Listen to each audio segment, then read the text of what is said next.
Bismillahirrahmanirrahim. Bismillahirrahmanirrahim. Assalamualaikum warahmatullahi wabarakatuh. Alhamdulillah wassalatu wassalamu ala Rasulillah wa ala alihi wa ashabihi wa mawalah amma ba'd. Alhamdulillah, sekali lagi kita panjatkan kesyukuran kepada Allah sentiasa, selalu dan selamanya. Allah masih memberikan kita rezeki untuk bersama di dalam kelas yang mulia ini, kelas yang kita harapkan ianya menjadi asbab kita dekat dengan baginda sallallahu alaihi wasallam. Ianya menjadi asbab untuk kita mendapatkan haji yang mabrur. Ianya menjadi asbab kita ini bukan sekadar beribadah semata, tetapi beribadah dengan ilmu. Kerana ada orang dia beribadah itu sangat besar pahalanya, tetapi mereka yang beribadah dengan ilmu jauh lagi besar dan lagi banyak pahala. Sebagaimana disebutkan di dalam Al-Quran, yarfa'illahu alladhina amanu minkum walladhina utul ilma darajat.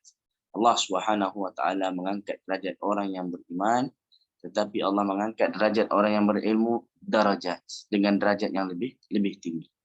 Di masa yang sama juga Allah Rasulullah sallallahu alaihi wasallam bersabda, fadlul alim 'alal 'abid. Keutamaan orang yang berilmu dengan orang yang beribadah. Ada dua. Ada yang berilmu, ada yang beribadah. Maksudnya yang pergi haji ni ramai. Mereka yang melakukan ibadah haji ni ramai. Tetapi keutamaan orang yang berilmu berbanding orang yang beribadah, kata Rasulullah, kafadlil qamari ala sa'iril kawakibi. Sebagaimana keutamaan bulan purnama, bulan berbanding bintang-bintang yang kecil.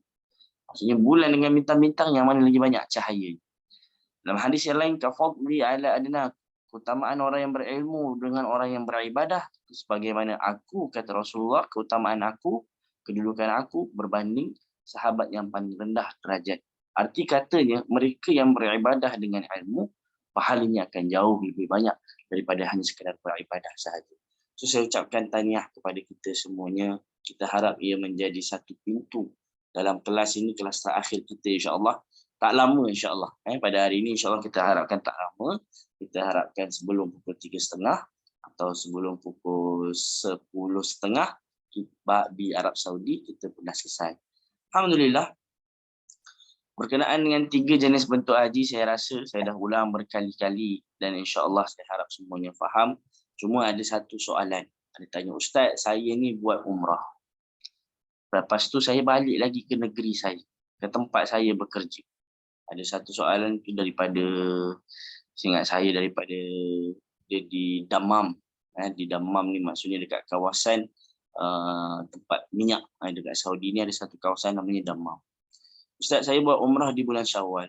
Kemudian saya balik lagi ke Dammam. Adakah kalau saya balik lagi ke Mekah, saya buat haji, saya dikira sebagai tamattu? Itu satu soalan. Ada satu soalan yang lain. Ustaz, saya ni buat umrah. Kemudian saya orang Jeddah. Kemudian saya pergi umrah. Lepas tu saya balik lagi ke Jeddah sebab saya bekerja dan sebagainya. Bila saya masuk balik lagi, adakah saya dikira sebagai tamattu ataupun tidak? Ini satu persoalan yang menarik. Jadi kalau kita lihat, seperti yang saya sebutkan, haji tamattu adalah dia yang di tengah-tengah. Umrah pada bulan Syawal, pada bulan-bulan Syawal, Zulqa'dah, Zulhijjah, sebelum 8 Zulhijjah, kemudian haji. Kemudian haji, dia ada 2 ibadah yang berbeza. Syarat ni tuan-tuan, apabila seorang tu buat umrah, memang dia kena buat pada bulan-bulan haji. Tapi di masa yang sama, dia tidak boleh kembali ke negara dia. Kalau dia kembali ke negara, negeri atau tempat dia kerja, maka dia dikira kena start daripada awal balik. Dia sama ada dia dikira tamattu ataupun dia kena start balik pada awal. Contoh macam ni lah. So seorang tu dia tinggal dekat Jeddah. Kalau dia tinggal dekat Jeddah, dia buat umrah bulan Syawal. Lepas tu dia balik lagi ke Jeddah. Kalau balik lagi ke Jeddah, Jeddah ni tempat dia bekerja. Tempat dia tinggal. Rumahnya di sana. Maka kalau dia balik lagi ke Jeddah, so dekat situ dia start balik daripada awal, dalam arti kata, kamu kalau seandainya nanti di Jeddah, kerana kamu dah balik ke negeri kamu, maka di situ kalau kamu nak niat daripada miqat, kamu boleh pilih untuk kamu ambil tamattu ke, atau ambil ifrad ke, atau ambil qiran. Itu kerana dia dah kembali ke negeri. Bagi yang daripada Malaysia, daripada Dammam contohnya kan. Kalau daripada Malaysia, dia terbang, dia buat umrah. Lepas tu dia stay dekat Mekah. Bila dia stay dekat Mekah, kemungkinan bila dia stay dekat Makkah, kemungkinan dia ni sebagai petugas travel. Dia kena pergi Jeddah. Untuk apa? Untuk sambut jemaah, untuk sambut dan sebagainya. Kalaulah begitu ininya, tapi bila dia pergi Jeddah, kita kena ingat dia ni duduknya dekat mana? Dekat Malaysia, bukan di Jeddah. Dia pergi Jeddah pun atas kerja. Jadi ketika itu dia tidak perlu ulang balik untuk buat umrah sekali lagi ke, kali kedua ke, atau buat ifrat terkiran ke, tak, dia masih dikira sebagai tamattu. Kerana dia pergi ke Jeddah, dia bukan tempat tinggal. Jadi saya harap ini sekadar clarification yang mana orang semuanya boleh faham. Dan kita dah sebutkan bahawasanya berdasarkan dalil, berdasarkan apa yang kita lihat, baginda SAW membuat haji qiran. Sahabat-sahabat Rasulullah, isteri Rasulullah, ada yang buat haji qiran. Baik, kita lihat sekarang pada rukun dan wajib haji, niat ihram haji, wukuf, tawaf, sa'i, bercukur, tertib dan pada rukun. Dan semalam kita dah cerita berkenaan dengan wukuf di hari Arafah. Mereka yang wukuf di hari Arafah, kita ambil pandangan Imam Nawawi pada semalam hari. Mereka yang lalu hari Arafah, baik daripada bermula tengah hari Arafah sampailah subuh besoknya hari. Kalau sempat masuk Arafah walaupun hanya sekadar lalu sahaja, dah sah dah dia punya haji. Dah sah haji. Tapi adakah kita hanya sekadar nak mendapatkan sah sahaja? Kita bukan nak kuantiti, setiap tahun saya buat haji, setiap tahun saya lalu Arafah, tak. Kita nak kualiti. Lebih baik kita buat sekali seumur hidup tetapi penuh dengan kualiti, daripada kita buat banyak tapi dengan leka, dengan alpa, dengan bermain-main, bahkan waliyazubillah kalau seandainya kita tidak ikhlas kepada Allah Subhanahu wa taala. Dan kita dah cerita berkenaan dengan hari tarwiyah. Semalam ni masya-Allah 1 jam lebih ni fokus kita cerita pasal 8 Zulhijjah. Kita cerita juga pasal 9 Zulhijjah, waktu paginya macam mana, waktu tengah harinya macam mana, waktu malamnya di mana baginda sallallahu alaihi wasallam berehat. Dan kini sekarang kita masuk pada 10 Zulhijjah, pada hari Sabtu. 10 Zulhijjah ketika itu adalah hari raya haji. 10 Zulhijjah adalah hari raya haji. Baik tuan-tuan. Masa di Muzdalifah kita dah cerita bermalam. Bermalam, dan bermalam ada 3 pandangan. Pandangan yang pertama, kalau seandainya dah lepas daripada pertengahan malam. Maksudnya dah lepas daripada kebanyakan malam. Pertengahan malam dekat sini contohnya satu malam tu adalah 8 jam. Daripada maghrib sampai subuh 8 jam. Kita ambil 4 jam lebih, maka kita dah boleh keluar. Maksudnya lepas lepas pukul 12, tapi 4 jam lebih dah boleh keluar daripada Muzdalifah. Dan ini berlaku pada isterinya baginda SAW, Zaudah binti Zam'ah, yang kita katakan semalam kemungkinan umur beliau lebih kurang 80 tahun. Jadi perjalanan beliau untuk bergerak ke Mina itu agak lambat, Rasulullah izinkan untuk keluar. Pandangan yang kedua yang mengatakan bukan lepas pertengahan malam, tapi setelah dia mengambil kebanyakan malam. Maksudnya dia ambil, maksudnya kebanyakan malam tu, kalau contohnya dia bukan lepas pertengahan malam dia keluar, tak. Tapi maksudnya kalau dia dah dapat 4 jam, dia dah stay dekat Muzdalifah tu 4 jam lebih. Dia dah stay 4 jam, mungkin dia masuk Muzdalifah lambat. Dia ambil 4 jam lebih, baru dia keluar. Pandangan yang ini juga, pandangan ini diambil oleh Syekh atau ulama di Saudi. Saya ingat saya Syekh Ibn Utsaimin rahimahullah. Kemudian yang ketiganya, ada yang mengatakan kalau tak ada keuzuran, maka janganlah keluar. Kalau tak ada keuzuran. Sebab yang boleh keluar ni macam Sayyidina Abbas ni bawa orang-orang yang lemah tubuh badannya, saudara-saudara jemaah, sebab yang lain semuanya stay. Jadi inilah kita nak katakan, memang kita boleh ambil pandangan mazhab Syafi'i, habis pertengahan malam kita boleh keluar. Tapi kalau kita rasa kita tak ada keuzuran, apatah lagi kita nak cakap apa nanti depan Allah SWT. Melainkan kalau seandainya kita bergerak dengan travel, dan travel kata memang kita kena bergerak bersama, dan dalam travel tu mesti ada lelaki, mesti ada perempuan, dan kita raikan. Tapi kalau kita mampu untuk stay sampai ke subuh, maka itulah yang lebih baik. So 10 Zulhijjah hari Sabtu pada pagi keesokannya. Masa 10 Zulhijjah ni baginda sallallahu alaihi wasallam disebutkan bangun awal dan bersegera untuk solat subuh. Maksudnya solat subuh itu betul-betul pada awal waktu ni. Jadi sebelum subuh tu Rasulullah SAW dah mula bangun. Cepat. Dan selepas solat subuh, kenapa Rasulullah bersegera solat subuh awal pada hari raya?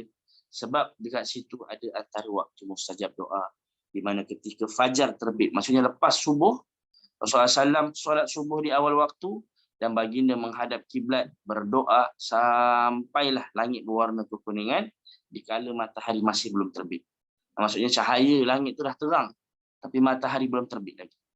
Dan bila mana matahari belum terbit, Rasulullah SAW bergerak dari Muzdalifah menuju ke Mina sebelum matahari terbit. Jadi seperti yang saya sebutkan, apa yang masyarakat jahiliyah buat, Rasulullah akan mukhalafah. Rasulullah akan berbeza dengan mereka. Rasulullah tak ikut perang apa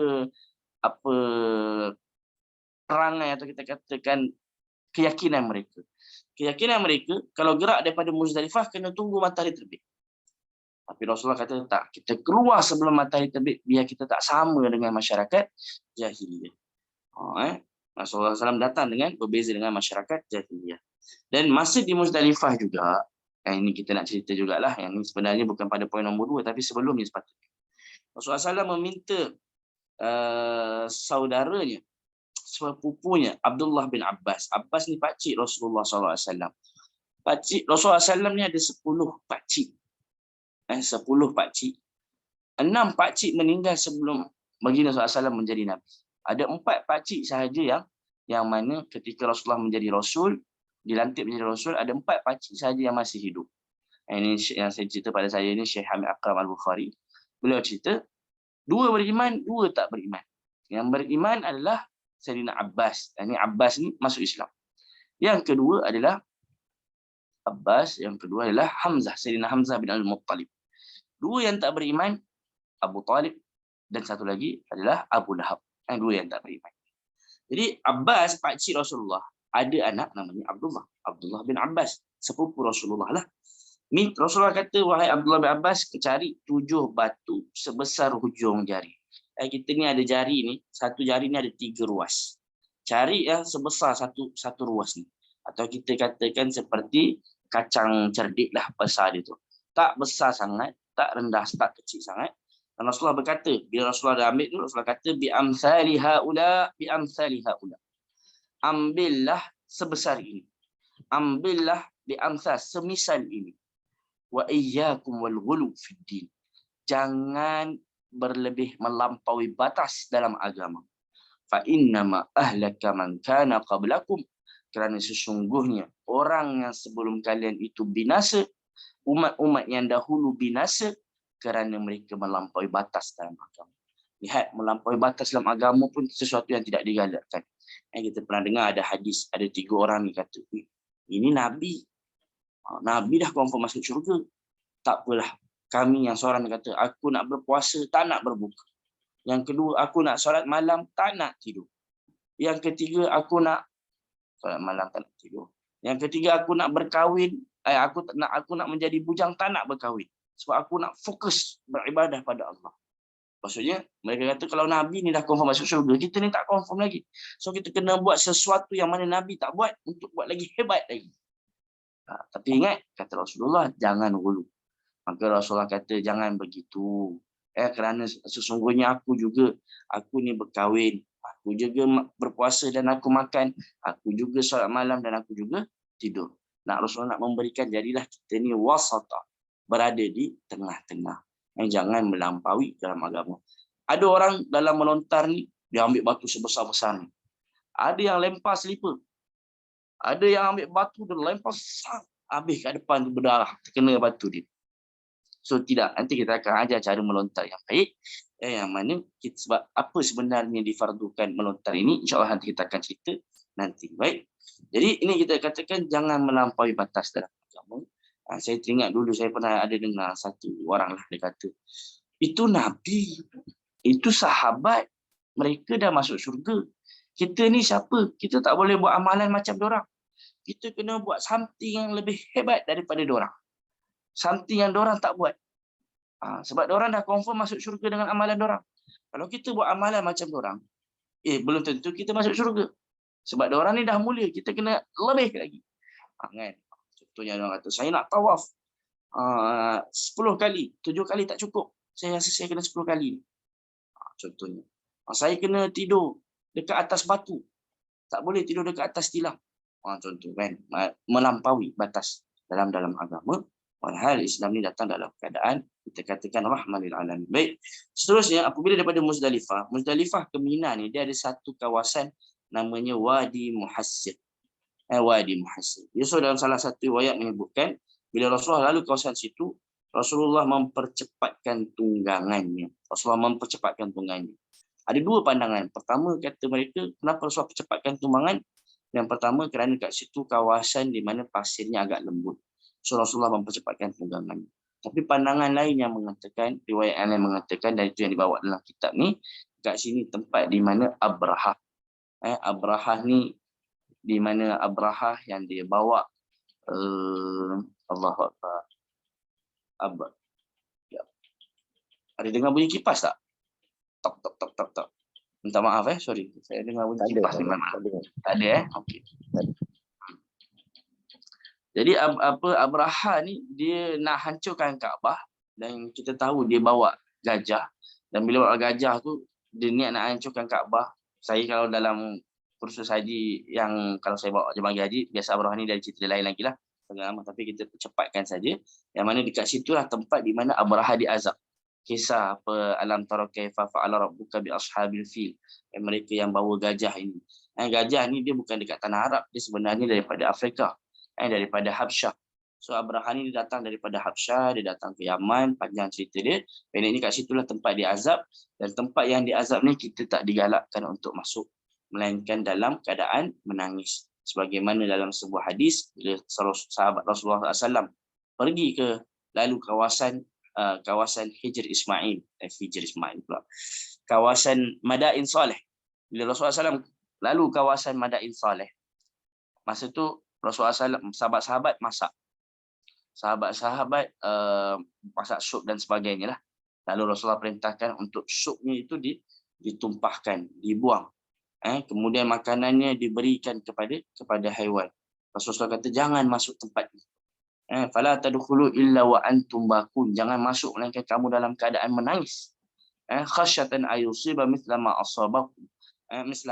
Ditakutkan kalian ini tertimpa musibah, terkena azab sebagaimana mereka juga yang tertimpa. Jadi dekat situ kita nak katakan, jadi ada dua pandangan. Wadi Muhassirin kenapa Rasulullah SAW bersegera. Tapi kalau yang dekat Madain Saleh itu memang dah sepakat. Maksudnya memang tempat situ adalah tempat yang tidak boleh dilalui. Baik. Saya pun pernah pergi sana sekali dulu masa muda-muda dahulu. Waliyazubillah. Ada juga lah berlaku sesuatu yang mana saya tak mengharapkannya, tapi ianya berlaku. So kalau seandainya kita ada sebab tempat tu kita katakan kalau kita masuk dalam keadaan ialah zaman remaja-remaja dulu, memahami maksud mengambil ibrah, dan setinggi-tinggi mengambil ibrah dalam keadaan kita kena menangis. Remaja dahulu mungkin penghayatannya berbeza. Jadi itu sesuatu yang saya rasa kenapa aku masuk di sana dahulu. Itu antara yang saya sesali sampai sekarang. Baik, seterusnya Rasulullah SAW teruskan bertalbiyah dan tidak berhenti sampai di tempat melontar jamrah Aqabah atau Kubra. Okey tuan-tuan, kalau umrah, bila kita niat umrah, kita talbiyah. Talbiyah tu berhenti bila kita start tawaf. Nampak Kaabah, bila dah nak takbir Allahu Akbar, nak mulakan tawaf, kita berhenti talbiyah. Dalam haji, bila kita haji ni, starting daripada 8 Zulhijjah, kalau selagi mana kita dalam keadaan ihram, yang qiran, yang ifrad, ataupun yang tamattu, yang berniat daripada hotel, maka ketika itu dia dah mula berniat labbaik Allah, dia dah mula talbiyah labbaik Allahumma labbaik. 8 Zulhijjah talbiyah, 9 Zulhijjah talbiyah, 10 Zulhijjah pagi itu talbiyah, sentiasa talbiyah sampai bila? Sampai melontar di jamrah Aqabah. Disebut Aqabah atau Kubra. Kubra ni daripada kalimat besar, dia ada 3 jamrat. Ada 1, ada 2, ada 3. Yang ketiga ni jauh sikit daripada yang kedua. Nanti saya cerita kenapa.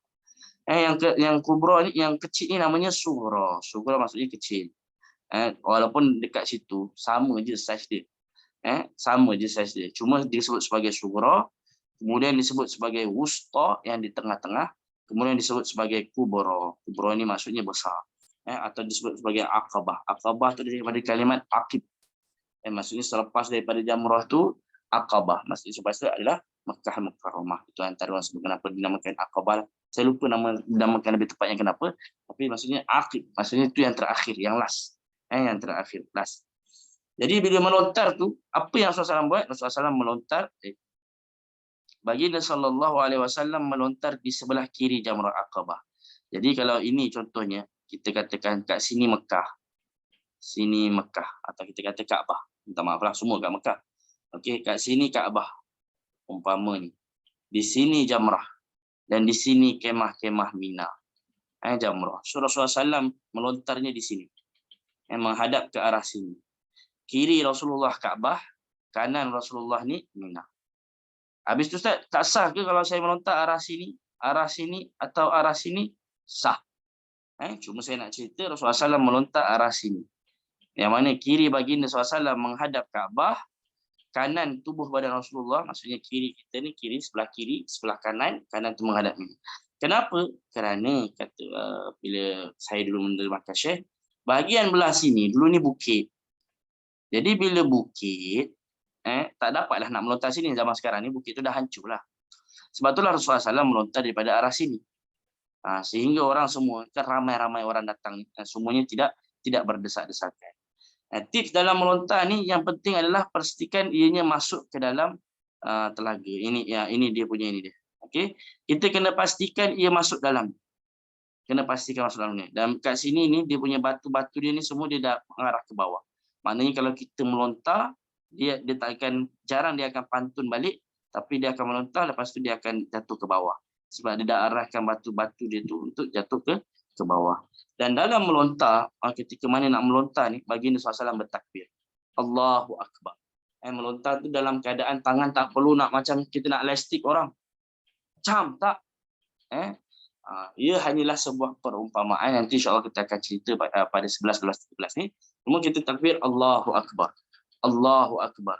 Allahu Akbar. Takbir Allah Maha Besar. Allah Maha Besar 7 kali. Pastikan ianya masuk ke dalam hati. Kemudian apabila ramai yang bersesak-sesakan, tergesa-gesa, maksudnya semua nak melontar ni, tolak kanan, tolak kiri. Dan kita dah selalu kata dah, benda ni kita katakan jangan sampai dalam kita beribadah, kita menyakiti orang lain. Kalau kita menyakiti orang lain, kita takut kita dosa. Sebab itulah ketika bergesak-gesakan, lepas tu orang tergesa-gesa, Rasulullah kata apa? Ya ayyuhan nas, wahai manusia sekalian. La yaqtul. Yaqtul ni sebenarnya maksudnya membunuh. Tapi bukanlah maksudnya membunuh kat sini. Tapi maksudnya janganlah melukai satu sama lain. Wala yusib. Jangan menyebabkan kamu ni memberikan musibah. Menyakiti satu sama lain. Ba'dukum ba'd. Wa idza ramaitumul jamrah. Kalau kamu melontar jamrah, maka lontarlah dengan bimithli hasal khadaf. Dengan batu yang sebesar ujung jari kalian. Hadis riwayat Abu Dawud. Maksudnya kita nak katakan melontar ni apa sebenarnya maqasid. InsyaAllah nanti kita akan cerita. Dalam tempoh nak melontar, lepas dah habis melontar tu, dikisahkan ada seorang perempuan datang jumpa Rasulullah. Dan ketika itu Rasulullah SAW bersama dengan sepupu Rasulullah yang masih remaja, namanya Fadl ibn Abbas. Tadi Abdullah ibn Abbas. Ini adiknya atau abangnya, saya tak pasti. Fadl ibn Abbas, anak kepada pakciknya jugalah, sepupunya. Fadl ibn Abbas ni muda lagi. Rasulullah SAW ketika itu walaupun sepupu, tapi umur Rasulullah dah 60 lebih. 60 ketika 60, 62, 63. Fadl ibn Abbas pula masih pemuda. Bila datang perempuan ni, Rasulullah SAW palingkan wajah Fadl ibn Abbas. Kemudian Fadl pandang lagi, Rasulullah tolak lagi. Rasulullah tolak lagi. Jadi dalam hadis ni, istaftat sujariyatun syabatun min Khas'am. Ada seorang wanita, syabah, pemuda, wanita remaja, min Khas'am, daripada tempat satu kota namanya Khas'am, datang jumpa Rasulullah. Kemudian dia kata, ya Rasulullah, inna abi syekhun kabir. Wahai Rasulullah, ayah aku ni dah tua. Qad adrakat su faridatullahi fil hajj. Dan dia masih hidup. Maknanya dia difardukan untuk buat haji. Sebab Rasulullah SAW, kita dah cerita hari pertama, sesi kelas pertama, di mana Allah fardukan haji untuk semua orang. Walillahi ala nasi hajjul bait. Semua kena buat haji. Afayujzi an ahujja'an, kata wanita ni, wahai Rasulullah, isteri aku ni, ayah aku, ada dalam hadis yang lain, dia tak mampu untuk duduk dekat rahilah, naik dekat atas kenderaan. Maksudnya dia mampu daripada sudut duit tu mampu, tapi tak kuat atau tak mampu untuk ala rahilah, untuk duduk dekat atas kenderaan. Maksudnya mungkin duduk dekat atas unta tak kuat. Zaman sekarang mungkin nak duduk dekat atas kapal terbang tak kuat, mungkin. So kita kalau dia tak mampu begitu, afayujizu an ahujja'an, boleh tak aku ni badalkan haji untuk dia? Sah tak kalau aku nak buat haji untuk dia? Kata Rasulullah, hujji an abi, boleh. Hajilah untuk ayah kau. Ini menunjukkan kita boleh untuk menghajikan orang yang masih hidup sekiranya pertama dia dah wajib untuk buat haji. Maksudnya dia mampu, ada duit, tapi dia tak mampu untuk ala rahilah. Dia tak boleh nak bertahan duduk dekat atas kenderaan, so kita boleh hajikan untuk dia. Qala walawa unuqul fadl. Dan masa yang sama ketika itu Rasulullah SAW lawa memalingkan leher Fadl. Sampai faqala al-Abbas, lalu pakciknya, ayahnya Fadl ni kata, ya Rasulullah, lima lawaita unuqa ibnu ammi. Wahai Rasulullah, kenapa engkau palingkan leher sepupu ni? Qala ra'aitu syabban wa syabah. Aku melihat kalau ada dua pemuda, satu pemuda lelaki, satu pemuda perempuan, falam amana syaitanu alaihima. Aku takut syaitan akan mengambil kesempatan ke atas mereka. Maksudnya apa? Syaitan ni dia akan memanfaatkan kesempatan. Fadl bin Abbas tak boleh kata, aku ni sepupu Rasulullah kot. Darah yang mengalir di Rasulullah turut mengalir dekat darah aku. Contohnya kalau ada orang kata, saya ni ustaz, tak mungkinlah saya ni tergoda dengan wanita. Saya ni belajar agama, saya ni buat haji.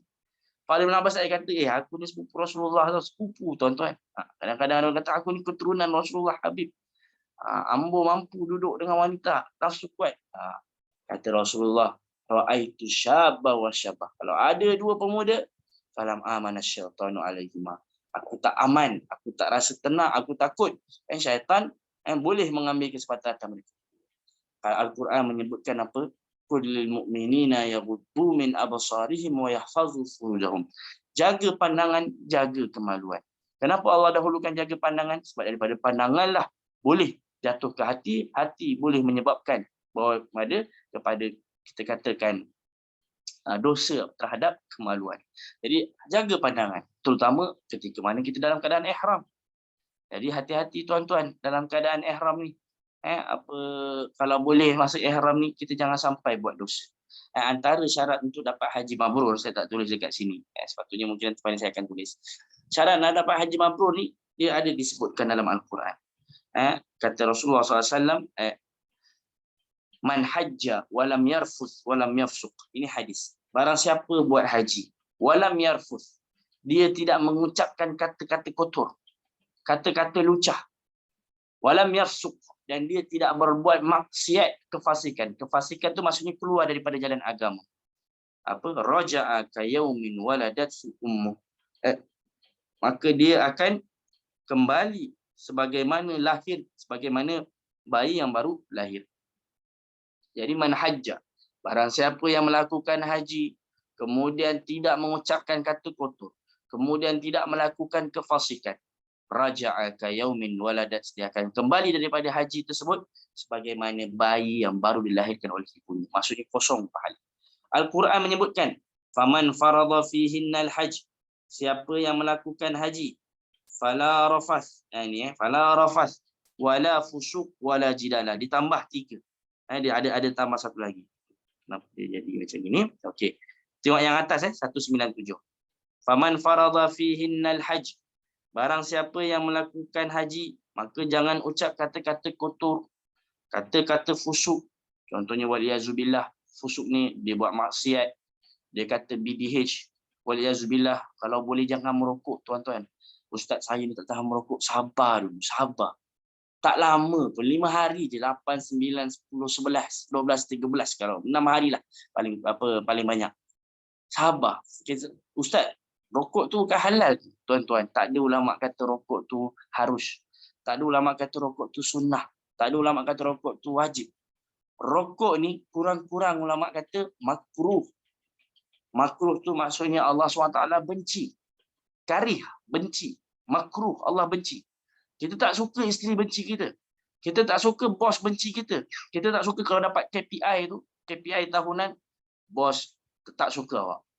Kita tak suka.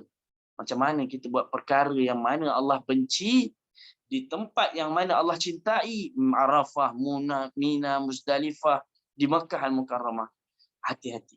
Cuma saya nak katanya bab rokok ni, walaupun paling ringan ulama kata makruh, cumanya majoriti kata haram. Majoriti kata haram. Wala jidalah, jangan bergaduh. Jadi sabar. Sabar, tuan-tuan. Insya-Allah dapat pahala haji yang mabrur. Tak mudah nak dapat haji yang mabrur ni. Tak ada mudah nak dapat haji yang mabrur ni. Dan kat sini juga ada ini ayat berkenaan haji. Fa iza afattu min Arafat. Bila mana kita daripada Arafat, maka fazkurullah, banyakkan berzikir pada Allah. Kemudian apa? Wastaghfirullah, inna beristighfar. Banyakkan mohon pengampunan, banyakkan bertalbiyah, banyakkan bertakbir dan sebagainya. Jadi lepas mana dah, ketika mana dalam kisah ini, yang mana lepas dah melontar, baginda SAW, lepas dah apa kita katakan dah melontar, maka talbiyah dah selesai. Lepas tu apa kita buat? Kita bertakbir. Takbir apa? Takbir raya. Allahu Akbar, Allahu Akbar, Allahu Akbar. La ilaha illallah, wallahu akbar. So, sentiasa berzikir. Talbiyah itu zikir, lepas talbiyah berhenti, sambung pula dengan takbir, dan sekarang ini dah 10 Zulhijjah. Baik, lepas melontar, baginda SAW kumpulkan lagi sahabat-sahabatnya, dan SAW memberikan nasihat wada'. Tadi tu, sebelum ni, semalam kita baca masalah khutbatul wada'. Tapi dekat sini, SAW bercerita pasal nasihat wada' dan dia agak panjang, so saya skip. Keutamaan menjaga nyawa, harta. Soal masalah jaga, kita dah cerita semalam berkenaan dengan nyawa, harta ni, sebagaimana kemuliaannya tempat ini, mulianya tanah ini, maka jagalah nyawa. Kemudian bagaimana sifat muslim yang sebenar, sifat mukmin yang sebenar, sifat muhajir yang sebenar. Lepas tu Rasulullah pesan agar orang tua ni buat baik pada anak-anak, pada orang tuanya. Kemudian Rasulullah SAW juga berpesan, taatlah dan dengarlah kepada pemerintah walaupun dia ni hamba Habsyi. Hamba Habsyi. Maksudnya kalau suatu saat nanti menjadi pemimpin kalian ni bekas hamba Habsyi. Dia ni hamba. Daripada Habsyah, bukan daripada Arab. Taat pada dia. Kalau kita baca Al-Quran, Allah SWT berfirman, Ati'ullah wa ati'ur rasul wa ulil amr. Taat pada Allah, taat pada Rasul, dan taat pada ulil amri. Kenapa tuan-tuan? Rasulullah, Allah SWT berfirman, taat pada waliul amr. Kerana dalam kita nak katakan, ada dua ni. Bila taat pada Allah, taat pada Rasul, ia akan membawa kepada kelurusan. Taat kepada, maksudnya agama kita terjaga. Taat pada Allah, taat pada Rasul, agama kita terjaga. Taat pada waliul amr pula, dia akan membawa kepada apa? Istiqrar, ketenangan, kesatuan, keekonomian itu terjaga. Kalaulah negara ni sibuk dengan berpolitik, hancur sana, dua-dua baik. Parti ni baik, parti ni baik. Tapi kalau dua-dua tak bersatu, gaduh satu sama lain, habis. Maksudnya tak selesai. Kamu tak baik, ini tak baik. Dan kalau kita, mereka yang pernah duduk dekat Saudi, kita dapat rasakan. Kita akui, Raja Saudi, Crown Prince Saudi ini penuh dengan kekurangan. Tetapi apa yang dilakukan oleh para ulama Saudi, bila mereka tak bersetuju, mereka tak tegur secara tak malukan pemerintah tu depan-depan. Tak ada Syekh Sudais baca dekat depan Kaabah. Syekh Sudais ketika mana menjadi apa kita katakan, jadi khatib, dia kata pemerintah ini zalim, pemerintah ini jahat. Tak ada. Dia tak ada kata begitu. Tetapi dia mendoakan kebaikan. Tapi bila berkumpul, dia cakap di belakang dan dia mendoakan, mudah-mudahan Allah berikan hidayah. Dan kalau kita lihat dekat Saudi ni, jalan pukul 12 malam pun kita rasa tenang. Politik stabil, ekonomi tinggi. Dan bila kalau kita lihat daripada sudut selepas zaman COVID, antara yang paling cepat naik ekonomi dia, ini dekat Saudi. Kita lihat macam mana haji, dengan begitu ramai orang. Orang terkawal, boleh masuk keluar tu semuanya terkawal. Kerana politik stabil, keamanan stabil, polis stabil, tentera stabil, semuanya dapat buat dengan baik.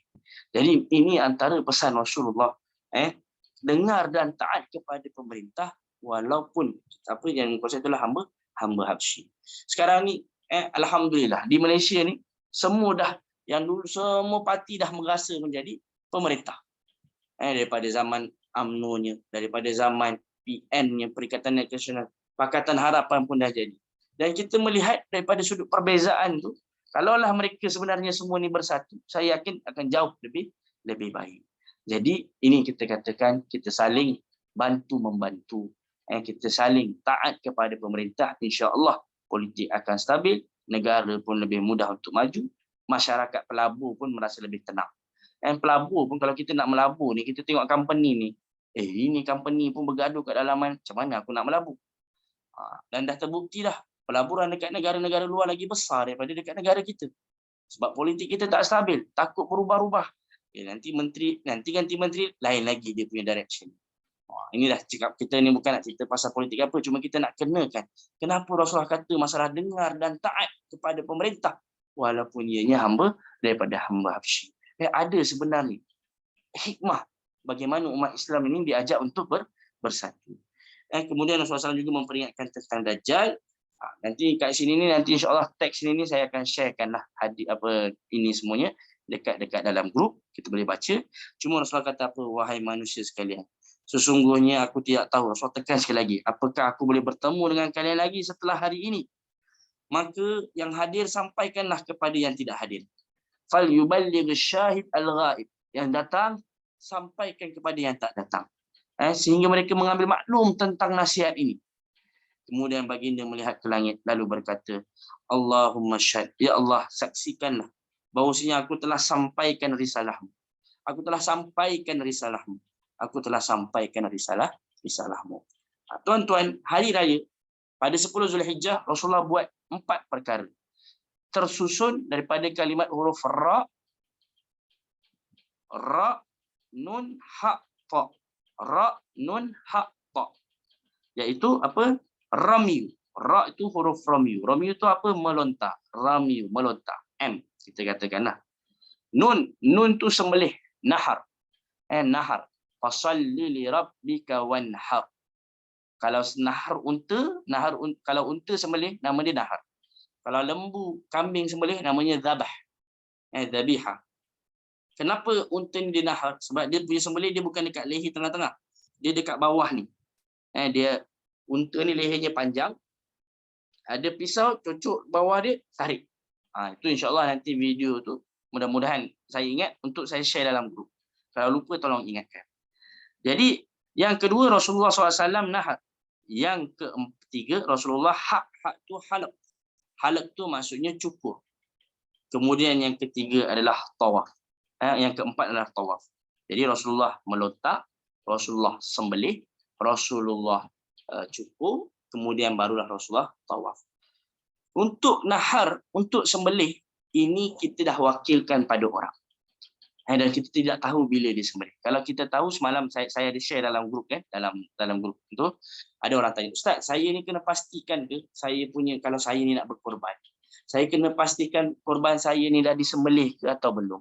Ada dua. Kalau korban itu bermaksud udhiyah, korban itu adalah udhiyah, maka kita tunggu. Tapi kalau kita tak tahu, kita dah wakilkan pada mereka, so masuk saja 10 Zulhijjah tu kita dah boleh bercukur. Boleh bercukur. Jadi kita buat namanya, saya namakan sebagai MCT. Rasulullah buat secara dulu ni MCT, melontar, cukur, tawaf. Melontar, cukur, tawaf. Berkenaan dengan sembelihan, kita dah wakilkan pada orang lain. Melontar, lepas melontar Rasulullah sembelih dahulu. Rasulullah sembelih, Rasulullah bawa 100 ekor unta, tapi Rasulullah sembelih dengan tangan baginda SAW yang mulia 63 ekor unta. Bakinya Rasulullah serahkan pada Sayyidina Ali. So dekat sini Rasulullah nak tunjukkan dua pengajaran. Yang pertama, afdalnya adalah kita sembelih sendiri. Rasulullah sembelih dengan kadar umur Rasulullah. Umur Rasulullah ketika 63, Rasulullah sembelihlah 63. Dan Rasulullah berikan pada Sayyidina Ali pengajaran yang kedua, menunjukkan kita boleh wakilkan pada orang lain. Bahawasanya sah kalau saya nak wakilkan pada syarikat untuk buat, maka sah untuk kita buat. So itu kita katakan 63. Dan bila dah sembelihan ni, dia ada 3, tuan-tuan. Ada 3 perkara yang mana sunnah untuk kita buat daripada haiwan sembelihan kita. Yang pertama adalah kita makan. Yang kedua, kita sedekahkan pada fakir miskin. Yang ketiga, kita hadiahkan pada orang lain. Sebab tu Rasulullah kata kat Sayyidina Ali, wahai Ali, ambil daging daripada setiap haiwan kurban. Ambil.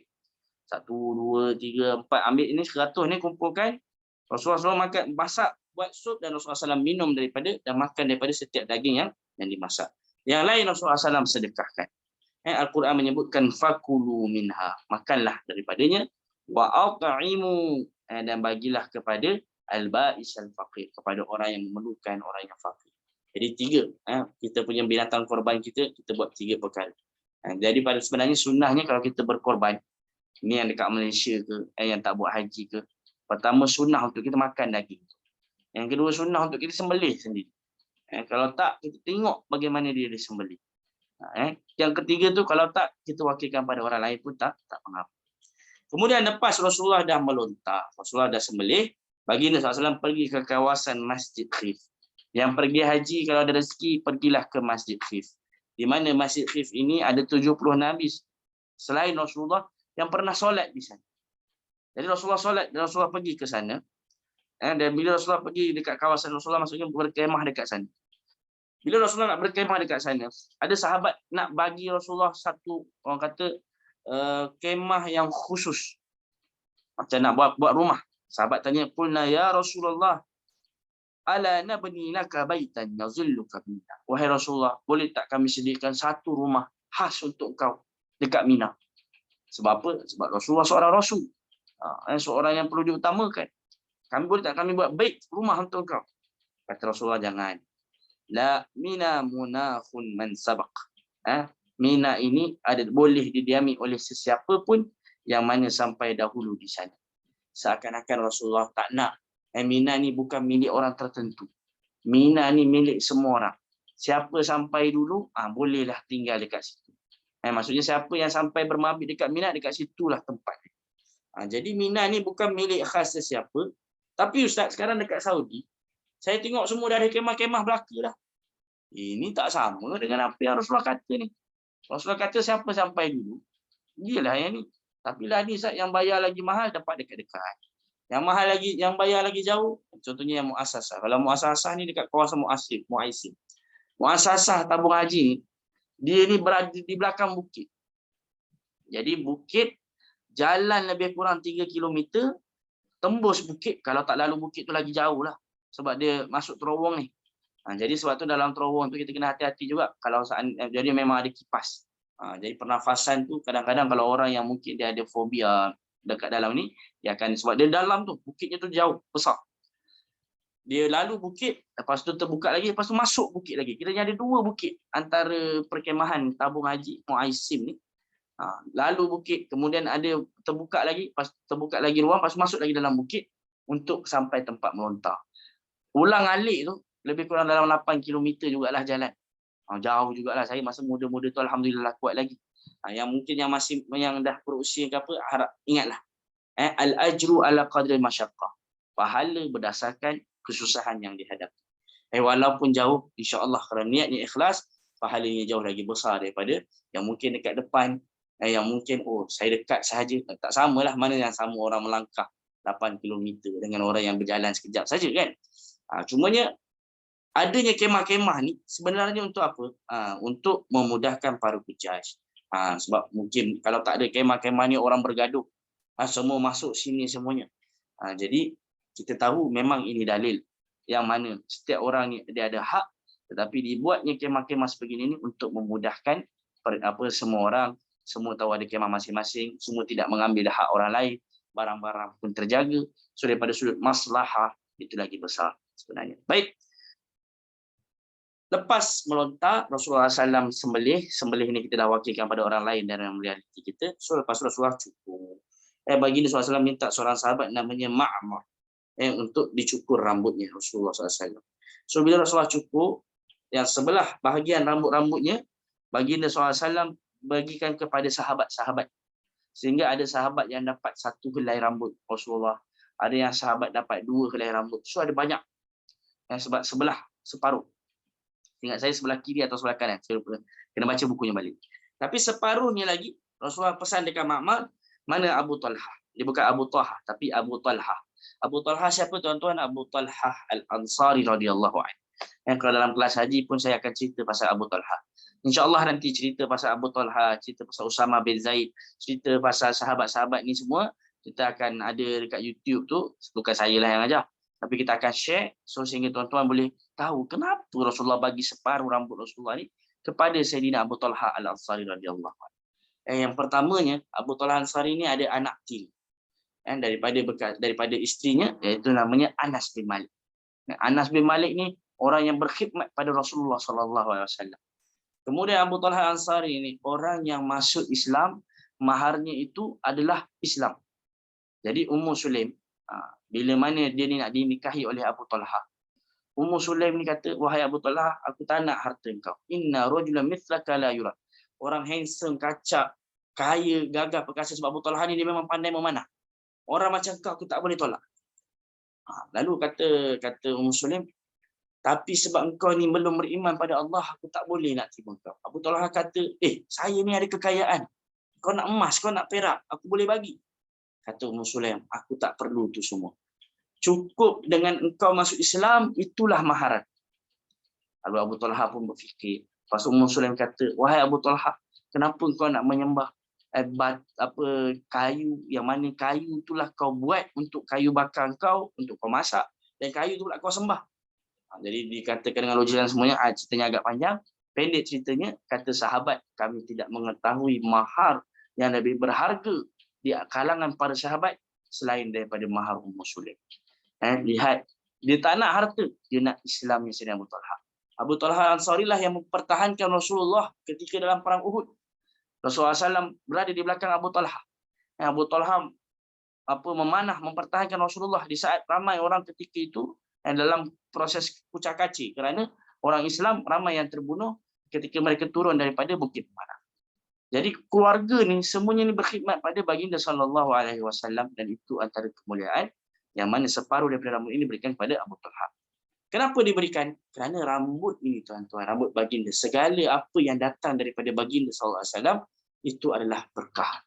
Bertabarruk dengan athar baginda sallallahu, dengan kesan peninggalan baginda sallallahu alaihi wasallam. Ibnu Sirin yang meriwayatkan hadis ini.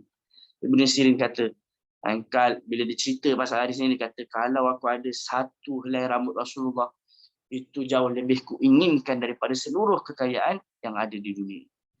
Bertabaruk dengan apa yang ada di Rasulullah SAW. Cumanya sekarang tuan-tuan, masa dah 1400 tahun.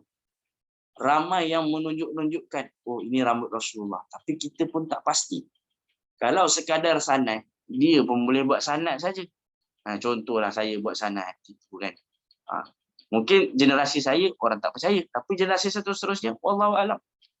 Jadi kita takut kalau seandainya itu sebenarnya bukan rambut Rasulullah dan kita telah memuliakan sesuatu yang tak sepatutnya dimuliakan, maka ketika itu kita berbahaya. Kita takut jatuh dalam khurafat. Maka lebih baik kalau seandainya kita tak pasti, tak apa kita tinggalkan. Tapi kalau kita yakin betul-betul itu memang peninggalan Rasulullah, maka kita boleh bertabaruk dengannya. Apabila bercukur, sahabat terbahagi pada dulu. Ada yang cukur botak habis. Ada yang cukur pendek sahaja. Dan saya nak ingatkan, cukur pendeknya zaman sahabat, dia bukan cukur pendek yang mana sekadar ijza'. Mazhab Syafi'i kata cukur 3 helai sah. Cukur 3 helai sah. Sebab apa? Bila disebut dalam mazhab Syafi'i melihat daripada sudut bahasa. Cukur, kalau cukup dengan 3, dah dinamakan cukur. Macam contohnya bila kita solat, bergerak lebih daripada 3 kali batal. Kerana 3 kali itu dah kira banyak. Cukur dah lebih daripada 3 helai, dah kira cukur. Tapi cukurnya sahabat zaman dahulu, mereka ni semua kena. Maksudnya semuanya kena. Kita katakan macam apa, ada 1 senti, 2 senti, tapi potong semua. Jadi kalau nak bercukur ni, kita usahakan kalau boleh semua tu lebih menepati apa yang, tapi kalau nak 3 helai pun sah. Cuma masa time haji ni ada 2. Ada yang cukur pendek habis semua, ada yang botak licin. Lalu Rasulullah SAW berdoa, Allahumma rahamil muhalliqin. Ya Allah, rahmatilah. Dalam riwayat yang lain, ya Allah, ampunkanlah orang yang mana cukur habis rambut dia. Ada sahabat kata, Wal muqassirin ya Rasulullah, yang cukup pendek macam mana wahai Rasulullah? Mungkin ada yang dah cukup pendek. Qala, Rasulullah doa lagi. Allahumma arhamil muhalliqin. Ya Allah, rahmatilah orang yang mana cukup botak habis rambutnya. Bertanya lagi yang cukup pendek. Wal muqassirin ya Rasulullah. Kali kedua dia tanya. Rasulullah angkat lagi. Allahumma arhamil muhalliqin. Ya, ampunkanlah orang-orang yang cukup habis rambut dia. Botak habis. Wal muqassirin ya Rasulullah. 3 kali. Jadi yang cukup pendek ni, ya Allah, macam mana kami yang cukup pendek? Macam mana kami yang cukup pendek? Rasulullah doakan rahmat, keampunan bagi orang yang cukup botak habis rambut dia. Lalu barulah ketiga, bila dah ketiga, bagaimana dengan wal muqassirin ni, yang cukup-cukup pendek ni macam mana wahai Rasulullah? Kata Rasulullah, wal muqassirin. 3 kali Rasulullah berdoa untuk cukup, berdoa rahmat, mendoakan ini yang mendoakan Nabi sallallahu alaihi wasallam. Kita kalau tok guru doakan untuk kita mungkin suka, bukan main happy. Contoh, Ustaz tolong doakan saya. Tapi ni yang doa ni Rasulullah. Jadi wahai para lelaki yang menjaga kehandsomannya, yang tak sanggup untuk botakkan rambutnya, kalaulah kita ni berhajat pada doa Rasulullah, mari kita botakkan rambut kita. Mari kita cukup habis rambut kita. 3 kali Rasulullah SAW doakan. Wal muqassirin, dan baru 1 kali saja Rasulullah doakan untuk orang yang cukup pendek. Ada orang ni, dia ni mungkin dia adalah seorang model.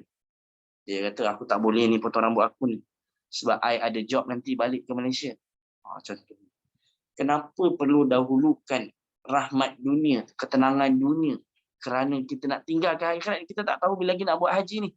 So marilah kita cuba botak cukup habis rambut. Alhamdulillah, bila saya bawa haji masa tu, saya bawa jemaah haji, saya kata saya harap sangat yang travel kita semua ni semuanya botak habis. Cukup habis. Kalau memang perlu bayar mahal, kita panggil tukang cukur, kita panggil lah. Ada satu orang ni saya ingat masa dulu saya pernah jemaah. Ada ni dia takut. Dia kata, Ustaz, saya tengok orang cukur Ustaz, berdarah-darah Ustaz. Saya risau lah Ustaz. Takut saya Ustaz. Boleh tak kalau saya cukur pendek sahaja dahulu? Lepas tu nanti saya dah balik ke Mekah, baru saya cukur botak habis. Benda ni ditanyakan pada syekh saya. Orang Melayu dia tanya dekat syekh. Lepas tu syekh kata tak. Kalau kau cukur pendek, kira kau dapat pahala cukur pendek. So masa pertama kali tu apa yang kau pilih, itu sebenarnya pahala yang kau dapatkan. Jadi kita usahakan. Kalau memang mampu, kita cubalah. Kalau memang perlu bayar mahal, bayarlah. Yang penting kita dapat pahala untuk botak habis. Dapat doa bagi Nabi SAW. Dapat doa keampunan. Baik, seterusnya. Apabila dah MCT. Kalau kita dah buat 2 daripada 3 ni, 2 daripada 3 ni, maka kita dah kira tahallul awal. Kalau kita dah buat 3, maka kita dah kira tahallul tsani. Dan untuk MCT ni, kita boleh dahulukan satu sama lain. Ustaz, saya nak cukur dulu, baru melontar. Boleh ke? Boleh. Ustaz, saya nak tawaf dulu, lepas tu cukur, lepas tu baru melontar. Ada orang, dia daripada Muzdalifah, dia terus pergi ke Kaabah untuk tawaf. Daripada Muzdalifah, mabit Muzdalifah, dia terus pergi ke Mina. Lepas Mina, dia melontar. Lepas dia melontar, dia terus pergi tawaf. Lepas tawaf, dia baru cukur. Okey, sah. Ada orang daripada Muzdalifah, dia pergi tawaf dulu, lepas tu baru pergi Mina, lepas tu baru cukur. Sah. Jadi MCT ni boleh didahulukan salah satu sama lain sebab ada sahabat tanya, wahai Rasulullah, aku cukur dulu solat tawaf. If'al wala haraj. If'al wala haraj. Buatlah. Apa sahaja, yang penting nak dahulukan mana satu di antara satu sama lain. Yang penting siapa yang buat 2 daripada 3 ni, tahallul awalnya dah sah. Dah kira tahallul awal. Tahallul tu maksudnya dah halal bagi dia apa yang diharamkan masa ihram. Tapi dia baru tahallul stage first. Kalau dah buat 3 ni, barulah dia kira tahallul tsani. Apa beza antara tahallul awal dengan tahallul tsani? Tuan-tuan, tahallul awal ni, kalaulah contohnya ada orang dia berhubungan suami isteri. Siapa yang berhubungan suami isteri sebelum tahallul awal, maka hajinya batal dan tak sah, dan dia wajib bayar unta, dan dia kena buat haji lagi sekali lagi di tahun hadapan. Contohlah sebelum tahallul awal, sebelum buat dua daripada MCT ini, melontar cukur tawaf. Sebelum dia buat daripada tiga ini, dia tak buat dua-dua lagi ni. Dia baru buat satu je, contohnya baru melontar. Lepas tu terus berhubungan suami isteri. Waliyahzubillah. Ataupun sebelum ni, maka hajinya tak sah. Berdosa. Perlu sembelih unta. Perlu buat haji lagi tahun depan. Tapi kalau seandainya dia berhubungan suami isteri lepas tahallul awal, sebelum tahallul sani, maksudnya lepas melontar dan cukur, dia dah buat tahallul awal. Tawaf dia belum buat lagi. Dia berhubungan suami isteri. Hajinya sah tapi kena bayar dam. Hajinya sah tapi kena bayar dam. Kalau bayar dam maknanya berdosa. Cuma hajinya tetap sah. Kalau dah buat tiga-tiga ni, dah buat melontar, dah cukur, dah tawaf, maka semuanya halal. Semuanya halal. Kalau dah buat tahallul awal sebelum tahallul sani, semuanya halal selain daripada berhubungan suami isteri. Maksudnya lepas melontar kemudian cukur, Rasulullah SAW dah buat dua ni. Dah melontar dan cukur, Rasulullah pakai pakaian. Nanti kita akan lihat pada masa sebenarnya. Rasulullah wangi-wangian, Rasulullah mandi, kemudian baru Rasulullah tawaf. Sebab semuanya dah dihalalkan melainkan berhubungan suami isteri sahaja. Itu maksud daripada tahallul awal. Jadi saya teringat lagi masa dulu saya dengan syekh saya. Beliau dah melontar, beliau dah cukur. Jadi dah pakai pakaian biasa dah. Cuma ni beliau ni belum tawaf. Beliau tawaf ni hari last. Jadi 10 sepatutnya sunnahnya tawaf 10. Tapi beliau tawaf 13. Sebab beliau dah berusia. Lepas tu bila dah melontar cukur ni, waraknya beliau bukan sekadar masalah hubungan suami isteri. Masalah sebut pasal isteri pun beliau tak nak berbicara dengan dia. Saya cakap dengan syekh saya lah. Masa tu saya cakap dengan syekh aku ni belum kahwin masa tu. Dah melontar dah cukup lah. Tawaf, saya dah tawaf lah, saya dah settle lah masa tu. Tapi saya belum tawaf lagi. Lepas tu saya kata, ana lam atuf. Aku belum tawaf lagi. Kalau boleh jangan cakap pasal suami isteri. Bukan berhubungan suami isteri, cakap pasal suami isteri. Takut nanti ada rafas. Takut ada perkataan-perkataan yang lucah. Perkataan-perkataan yang kita katakan 18SX contohnya kan. Apa yang umur tahun yang di atas ini, kalau boleh kita abaikan, tinggalkan. Jadi nak katanya, walaupun saya dah melontar, dah cukup, tawaf belum lagi, dia masih menjaga. Takut apa? Takut nanti terucap perkataan-perkataan yang rafas, yang tak elok, yang tak baik, yang tak sesuai, maka ketika itu takut haji tidak mabrur. Saya ingat lagi saya kata, ana lam atuf. Saya tak faham. Kenapa syekh belum tawaf? Saya nak cakap pasal isteri ni, saya nak tanya ni apa je ni. Saya kata ana lam atuf. Yani lam ukammil, lam atahallal thani. Aku belum selesai lagi, aku belum sempurnakan. Nanti kita bincang benda ni. Warak ni syekh. Baik, selepas Rasulullah melontar, Rasulullah cukur, Rasulullah lepaskan kain ihram, Rasulullah mandi, Rasulullah berwangi-wangian. Kemudian Rasulullah SAW melaksanakan tawaf haji dengan baju biasa. Tawaf kita dah cerita pada sebelum ni. Bagaimana Rasulullah SAW, dan Rasulullah SAW buat haji kiran. Bila Rasulullah SAW buat haji kiran, kita ni maksud apa tadi? 35 ingat. Bila Rasulullah SAW buat haji kiran, maksudnya Rasulullah dah buat tawaf qudum masa awal 4 Zulhijjah, dan Rasulullah dah buat sa'i haji dan umrah. Jadi untuk 10 Zulhijjah tu Rasulullah hanya perlu buat tawaf haji dan umrah sahaja. Kalau contohnya ada orang ni daripada Jeddah, daripada Riyadh, yang mana dia sampai je daripada Riyadh, terus check in dekat Jeddah, terus pergi ke Mina. Kalau dia terus pergi Mina, maknanya tawafnya tak sempat buat, sa'inya tak sempat buat. So nanti pada 10 Zulhijjah tu, bila dia buat tawaf, tambahkan dengan sa'i. Tambahkan dengan sa'i. Baik. Muka surat 35. Saya boleh kata satu-satunya sa'i yang pakai baju biasa adalah ketika mana ibadah haji. Maksudnya kan bila dah melontar, dah cukup, kemudian saya belum buat tawaf lagi ni. Saya belum sa'i haji lagi ni. So kita sa'i dalam keadaan pakaian kita pakaian biasa.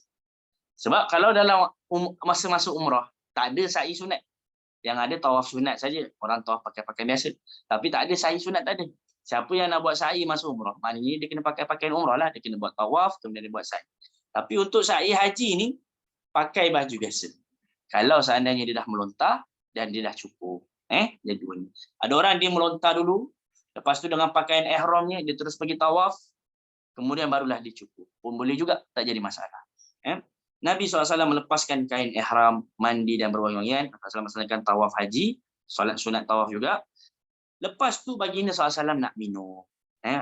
Bila dekat minum ni, yang sediakan minuman siapa? Pakciknya Abbas. Kan Abbas tu kita cerita, Abbas ni dia keluar daripada Muzdalifah lebih awal sebab dia nak sediakan, macam kalau tugas travel ni, dia nak sediakan kawasan hotel, apa kawasan tempat tinggal semuanya. So Abbas ni disediakan minuman. Bila Rasulullah SAW nak minum, qala Abbas kata dekat anaknya, Fadl, sepupu Rasulullah, izhab ila ummika fa'ti sallallahu bi syarabin min indiha. Abbas kata, wahai Fadl, Rasulullah kalau boleh jangan minumlah daripada tempat tempayan ni. Sebab apa? Sebab kat sini ni orang semua celup air tangan. Zaman dulu dia tak ada paip, tuan-tuan. Jadi kita tempayan tu air besar, mungkin dengan gelas tu celup saja gitu. So air tu dah berkumpul dah, maksudnya tangan-tangan orang. Sebab tu kata Abbas, ya Rasulullah, innahum yaj'aluna aydiyahum fi. Mereka ni tangan mereka dah bercampur-campur dah dekat dalam. Kadang-kadang ada orang ni, kalau orang T20 dia akan kata, ustaz saya tak bolehlah minum kat sini ustaz, kotor ni ustaz. Tak hygiene, tak jaga kebersihan. Jijik saya ustaz, saya ni T20 ustaz, saya ni orang kaya, saya tak boleh minum. Mineral pun saya nak minuman yang 8 rial, ustaz. Saya nak yang 10 rial ustaz. Yang murah-murah tu ustaz jangan beli contoh Tapi kalau kita lihat bagaimana baginda SAW, mungkinlah zaman sekarang ni daripada sudut hygiene pun kita perlu jaga juga. Kerana zaman sekarang ni dah macam-macam penyakit dah ada. Tapi kita nak kata dalam hadis ni pengajaran berkaitan dengan tawadhu. Rendah dirinya Rasulullah SAW. Dekat Mina, Rasulullah tak nak disediakan tempat. Bila nak minum, bila Abbas kata, Fadl, kau pergi ambil air khusus, ambil minuman, ada riwayat tu asal daripada madu ke, yang mana boleh untuk Rasulullah. Tapi Rasulullah kata, isqini, tak, aku tak nak. Aku nak minum daripada sini. Fasyariba minum. Dan Rasulullah SAW minum daripada tempayan tersebut. Dan maksudnya bukan daripada tempayan, maksudnya daripada tempat minuman tersebut. Nak menunjukkan tawaduknya baginda SAW. Rasulullah SAW dengan keberkatan waktunya, dengan melontarnya, sembelih korbannya, cukurnya, tawafnya, semuanya berjaya dibuatkan masa 10 Zulhijjah. 10 Zulhijjah dan itu sebelum zuhur. Maksudnya zuhur tu Rasulullah SAW kembali ke Mina. Rasulullah SAW kembali ke Mina. Di Mina, Nabi SAW semua setepat waktu diqasarkan tanpa jamak. Maksudnya bila kat Mina, zuhur Rasulullah 2 rakaat. Asar Rasulullah 2 rakaat. Maghrib Rasulullah 3, Isyak 2, subuh 2. Semua tepat waktu. 10, 11, 12, 13. Maka dengan Rasulullah dah selesai melontar, Rasulullah dah selesai cukur, Rasulullah selesai tahallul tsani. Selesai tawaf. Minta maaf, selesai tawaf. Jadi kat sini kita kata Nabi SAW selesai tahallul awal, apabila lepas M dan C, melontar dan cukur, dan Rasulullah SAW selesai tahallul tsani, melontar, cukur dan tawaf. Baik. Jadi ini antara yang Rasulullah SAW buat. Kita ambil ulang balik. Rasulullah SAW di Arafah ni, sebenarnya Arafah bukan solat subuh lah. Kalau seandainya dekat Arafah lah. Tapi sepatutnya subuh tu kita dekat Mina lagi. Jadi Mina ni nanti saya akan betulkan. Mina sepatutnya kat subuh 2 rakaat. Kemudian solat zuhur dan asar ini jamak takdim. Kemudian maghrib sepatutnya dekat Muzdalifah. Jadi ini sebenarnya silap. Minta dibetulkan. Seterusnya, bila mana dekat Muzdalifah, baginda SAW pada 9 Zulhijjah, dan kita dah cerita dah. Rasulullah SAW dalam Arafah nak ke Muzdalifah tu, Rasulullah berhenti sekejap kat tengah-tengah jalan. Sahabat kata, kita solat kat sini Rasulullah. Tak, kita solat dekat depan. Nanti sampai dekat Muzdalifah. Maksudnya dah sampai dekat tujuan, kita boleh solat dekat sana. Jadi jamak takhir, maghrib dan isyak, 3 dan 2. Lepas Rasulullah SAW solat subuh di Muzdalifah, kemudian Rasulullah nanti sampai kat Mina, qasar 3. Baik, ini kita nak ceritakan bagaimana sifat baginda SAW dalam solat fardu. Hari 11 Zulhijjah. Cuma ada persoalan lah. Ustaz, Rasulullah SAW ni solat qabliyah dengan ba'diyah tu, selama di Mina, selama di Arafah, yang saya baca tidak ada. Dan selama dalam Rasulullah SAW tidak ada solat qabliyah ba'diyah. Nak buat boleh tak? Boleh, tak jadi masalah. Cumanya kalau nanti insya-Allah saya akan sharekan teks tersebut. Saya rasa saya ada buat besok dalam grup, insya-Allah nanti saya akan sharekan. Saya akan tulis ni biar saya ingat. Okey. Okay, video kisah-kisah sahabat. Kemudian yang kedua, teks berkenaan adakah solat sunat ini rawatib, tatawwu, ketika di Mina ini digalakkan ataupun tidak, di Mina, di Arafah dan di Muzdalifah. Baik, hari 11 Zulhijjah. Okey, kita dah masuk hari-hari tasyriq. Tasyriq ini 11, 12, 13. Tasyriq bermaksud bahawasanya mereka ini menjemur. Tasyriq ni maksudnya menjemur. Minal masyriq ilal maghrib. Masyriq ni timur. Kalau masyriq itu maksudnya timur. Maghrib itu maksudnya barat. Kenapa dia makan masyriq? Sebab matahari datang. Dan matahari ini dia memanaskan. Tasyriq dari kalimat syariq maksudnya dia memanaskan, atau daging-daging zaman dulu ni dia tak ada ice box nak tahan lama. So mereka jemur. Hari masa disembelih jadi daging itu biar tahan lama. Hari-hari tasyriq. Hari tasyrik ni tuan-tuan, pada waktu pagi, masa waktu pagi Rasulullah SAW solat subuh di Masjid Khif. Kita katakan kemah Rasulullah dekat Masjid Khif. Di situ tempat di mana 70 Nabi solat Mina. Masa Rasulullah SAW nak solat subuh, ada dua orang sahabat Rasulullah yang duduk dekat belakang masjid tapi tak ikut solat bersama. Dalam sebuah hadis, falamma qada salatahu, apabila Rasulullah SAW solat subuh, idza huwa bi rajulaini fi akhiril qaum, ada dua orang dekat dalam masjid, lam yusalliya, dia tak ikut solat subuh bersama dengan Rasulullah. Faqala alayya bihima, kata Rasulullah, boleh panggil dua orang tadi tu mana yang tak ikut solat. Qala fa uti bima tur'adu farabisan qala ma mana'akuma an tusalliya ma'ana. Rasulullah tanya, apa yang menyebabkan kalian berdua tak solat dengan kami? Qala ya Rasulullah, wahai Rasulullah, inna qad sallaina fi rihaina. Wahai Rasulullah, kami dah solat dah dekat kemah tadi. Lah ni kami datang kat sini lah dekat masjid. Mungkin nak tengok Rasulullah, tak tahu lah, tapi yang penting kami dah solat dah. Sebab tu kami tak solat lagi. Kata Rasulullah, la taf'ala, jangan buat. Idza sallaituma fi rihalima, walaupun kamu dah solat dekat tempat kamu, rihal dekat tempat kemah kamu, dalam perjalanan kamu. Thumma ataituma masjid jamaah, dan kamu masuk dalam masjid yang mana orang tengah berjemaah. Dan saya tekankan, bab jemaah ni bukan sahaja dekat negara kita.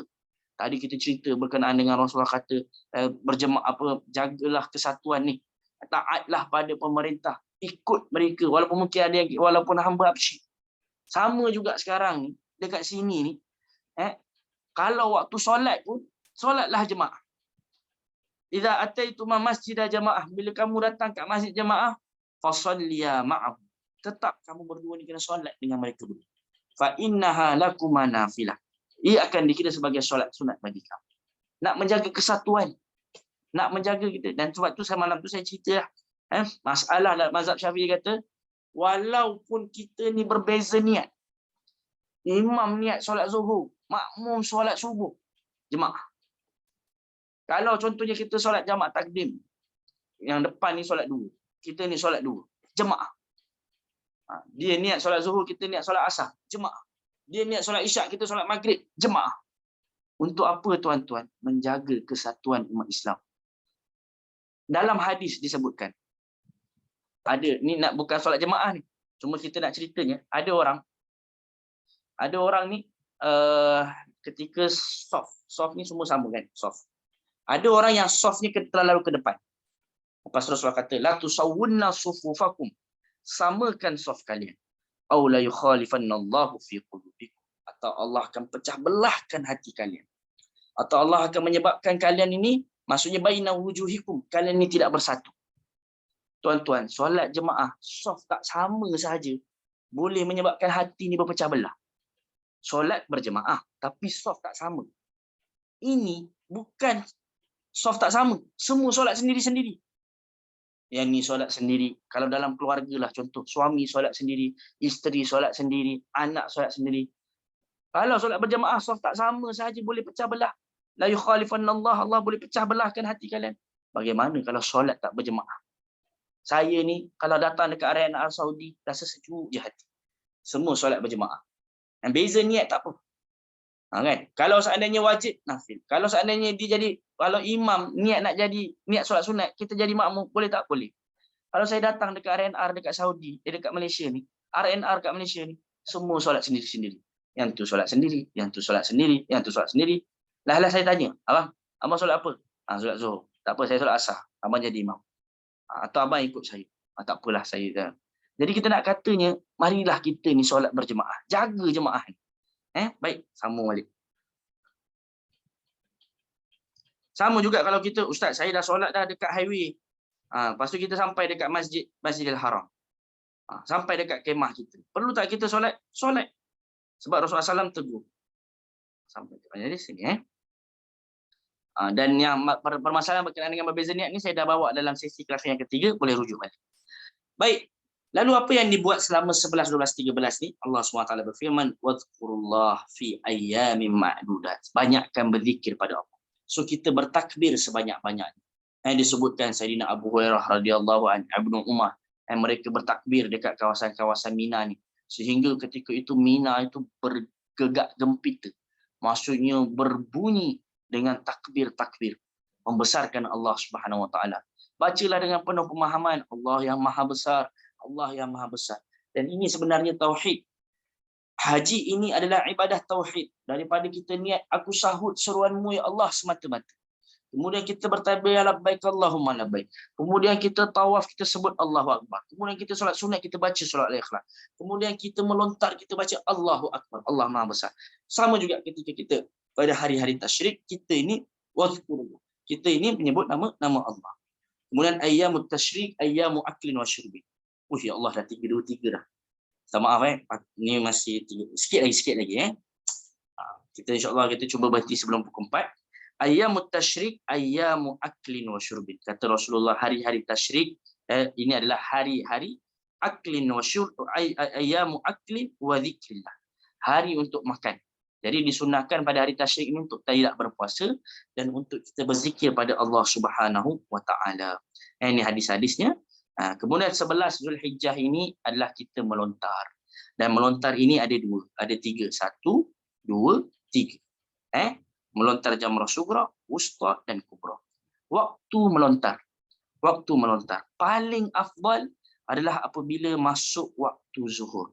Jadi masa nak zuhur ni kita jangan solat dulu, kita melontar dah. Waktu kedua terbaik, ustaz, zuhur terlalu panas ustaz. Tambah lagi sekarang ni musim panas. Maka waktu kedua yang terbaik adalah antara lepas zuhur sampai sebelum terbenam matahari. Ustaz, tak boleh juga ustaz, ramai sangat orang. Maka yang ketiga, boleh jika berhalangan, lontarlah waktu malam. Last sekali adalah sebelum masuk fajar esok hari. Hadisnya, Sa'altu Ibnu Umar, aku bertanya kepada Ibnu Umar. Wabrah ni bertanya kepada Ibnu radhiyallahu anhu. Mata armil jamar, bila aku nak melontar ni? Kata Ibnu Umar, idza rama imamuka farmi. Ikut bila pemimpin kau nak melontar. Dan kalau misal kata kita punya pemimpin travel, kita kata melontar petang, kita buat. Melontar ni, selagi mana tak langgar syariat lah. Okey, fa'atu 'alal mas'alah. Aku tanya lagi, sebenarnya bila waktu Rasulullah melontar ni? Kata, kunna natahayyan. Kami dulu masa nak melontar, natahayyan. Kami tunggu zawalus syams. Zawal ni tuan-tuan maksudnya tergelincir, masuk waktu zuhur. Ini silap ni. Ketika matahari terbenam ni silap, bukan terbenam. Saya minta dibetulkan ketika matahari tergelincir. Maksud tergelincir ni matahari atas kepala, the moment dia dah lepas waktu zuhur, lepas daripada pertengahan matahari. Sebab kalau dah tergelincir, maksudnya matahari tu dah bukan tegak atas kepala, dah masuk waktu zuhur. Jadi kunna natahayyan. Kami ni menunggu-nunggu. Masuk nunggu-nunggu ni, tanya, dah masuk waktu zuhur belum? Belum. Jangan lontar. Dah masuk waktu zuhur belum? Belum. Jangan melontar. Dah masuk waktu zuhur? Dah masuk dah. Okey, dah masuk, kita lontar.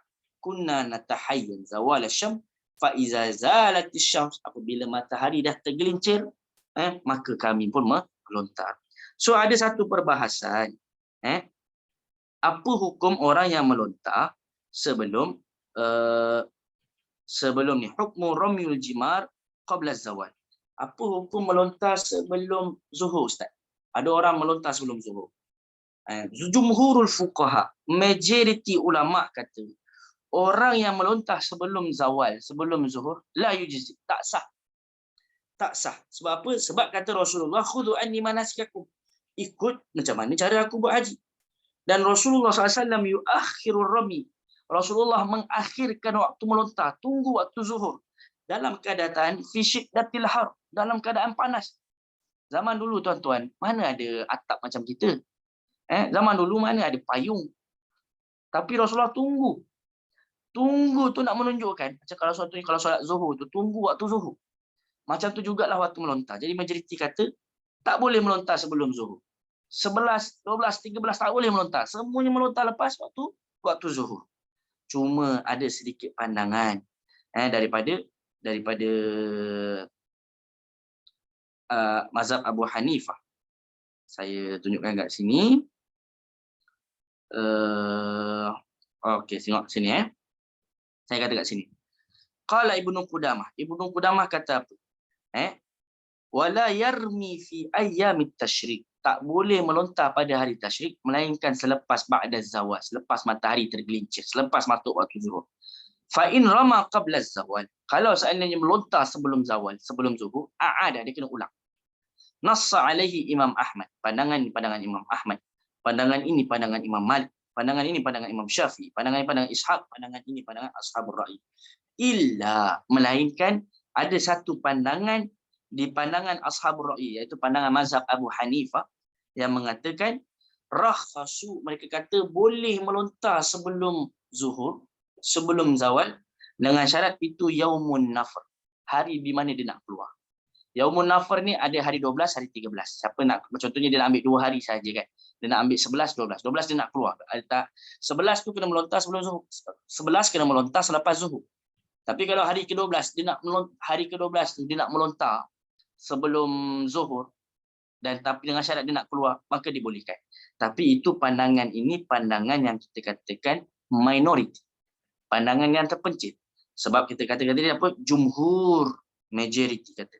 Semua kena buat lepas zuhur. Jadi kalau boleh, kalau kita mampu, cubalah melontar ni. Sebelum zuhur kita dah gerak dah. Tunggu.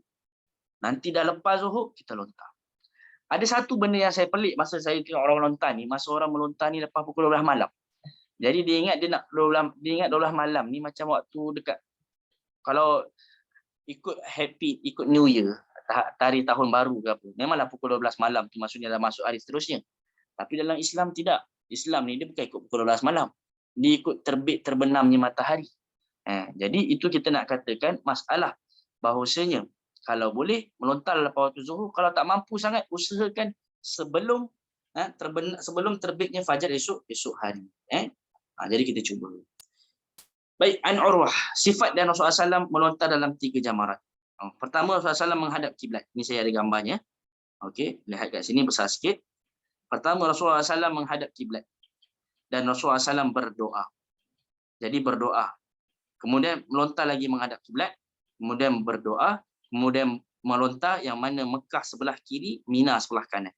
Kenapa kat sini? Sebab sini dulu adalah Bukit Bakau. Ada Bukit Bakau di sana. Sebab tu Rasulullah melontar dekat sini. Tapi sebenarnya nak melontar sebelah sini boleh, sebelah sini pun boleh, sebelah sini boleh. Yang penting pastikan dia masuk. Cumanya kalau kita nak ikut Rasulullah SAW melontar tempat yang mana, dengan ikut nak ta'asya, insyaAllah kita dapat pahala. Ya Rasulullah, aku nak cuba melontar kat sini. Tempat di mana Rasulullah melontar, insyaAllah kita dapat pahala. Ikut Rasulullah SAW melontar. Cumanya jangan sampai kita menyakiti orang lain. Ikut sunnah, jangan sampai menyakiti orang lain. Baik, waktu mustajab doa yang seterusnya adalah melontar, berdoa selepas melontar. Di 2 tempat, iaitu selepas jamrah sughra dan jamrah wusta. Berapa lama tempoh Rasulullah SAW berdoa? Okey, kat sini saya nak ni sikit, saya tunjukkan pandangannya.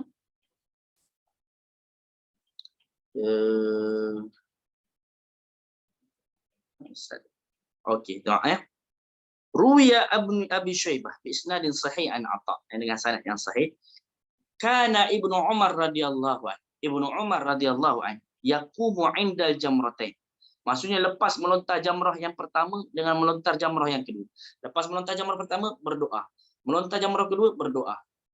Berapa lama doa? Sekejap ke? 1 minit ke? 2 minit ke? Miqdaru ma yaqra' suratul Baqarah. Sebagaimana kalau kita baca surah Al-Baqarah, tuan-tuan. Surah Al-Baqarah ni banyak ni. Ustaz, surah Al-Baqarah ni berapa juz? Surah Al-Baqarah ni hampir 3 juz. Yang mana dia berapa ni? Seingat saya lebih kurang dalam 200. Kalau kita baca Quran 3 juz sampai 256 ayat, Ini bukan surah Al-Imran sini. 286 ayat. Macam itulah lamanya Ibnu Umar berdoa. Macam itulah lamanya yang mana disampaikan oleh Ibnu Taimiyah, Ibnu Qayyim rahimahullah. Dalam kat sini kata wa kana Ibnu Qayyim. Ibnu Qayyim pun sebut begitu. Walam yazkur dalilan. Ibnu Taimiyah pun kata gitu. Ibnu Taimiyah kata apa? Fa'irullahu ta'ala mustaqbil kiblah, kita berdoa pandang kiblat, angkat tangan biqadri suratil Baqarah, selama membaca surah Al-Baqarah. Jadi kalau boleh masa nak melontar tu kumpul tenaga, sebab kita ni nak berdoa dengan doa yang lama. Ustaz, kalau saya melontar saja, saya tak doa, sah tak? Sah. Tak jadi masalah pun. Cuma saya kata, cuma rugilah. Tak semua orang dapat peluang untuk melontar ni. Saya yang dekat Malaysia, saya tak boleh buat dapat benda tersebut. So usahakan lepas melontar berdoa terlebih dahulu. Lepas melontar yang tengah, melontar terlebih dahulu. Dan kisah melontar ini adalah kisah di mana apabila Nabi Ibrahim alaihissalam. Nabi Ibrahim ini bermimpi dia nak sembelih anak dia. Dan ini mimpi Nabi. Jangan pula kita ni, Ustaz, semalam saya mimpi, Ustaz, saya sembelih anak saya. Boleh tak saya sembelih anak saya? Tak boleh lah. Kita ni bukan Nabi. Nabi Ibrahim alaihissalam bermimpi sembelih anak dia. Dalam Al-Quran disebutkan, inni ara fil manam anni athbahuka, aku mimpi aku sembelih engkau, apa pandang engkau. Qala ya abati fa'al ma tu'mar, kata Nabi Ismail, buatlah. Dan bila mana dia bawa Nabi Ismail, dalam Nabi Ismail ni lahirnya 86 tahun tuan-tuan, tak ada anak. Lahir anak Nabi Ismail. Bila Nabi Ismail dah besar, diperintahkan untuk sembelih. Satu benda yang berat. Bila sampai dekat jamrah yang pertama, datang syaitan. Syaitan kata, kenapa kau nak ikut sangat? Kita tak tahulah apa yang ni. Tapi apa yang Nabi Ibrahim buat, maksudnya syaitan ni goda lah. Kau ni orang soleh kan? Kau ni begini, begitu. Mungkin ni tak payahlah ikut perintah Allah semuanya. Pendek ceritanya, Nabi Ibrahim ambil batu. Nabi Ibrahim sebut, Allahu Akbar. Allahu Akbar. 7 kali. 7 kali syaitan dalam ni. Saya bacakan hadis dia. Saya kena baca hadisnya baru sedap. Mudah-mudahan ada kat sini. Faman kana minkum maridan wa in taraka. Allahu Akbar. Okey. Ad-dalil. Bukan ke sini. Maaf.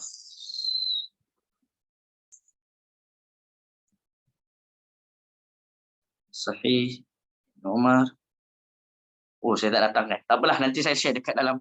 Saya share dekat mana? Dekat dalam kisah hadis Nabi Ibrahim lontar batu.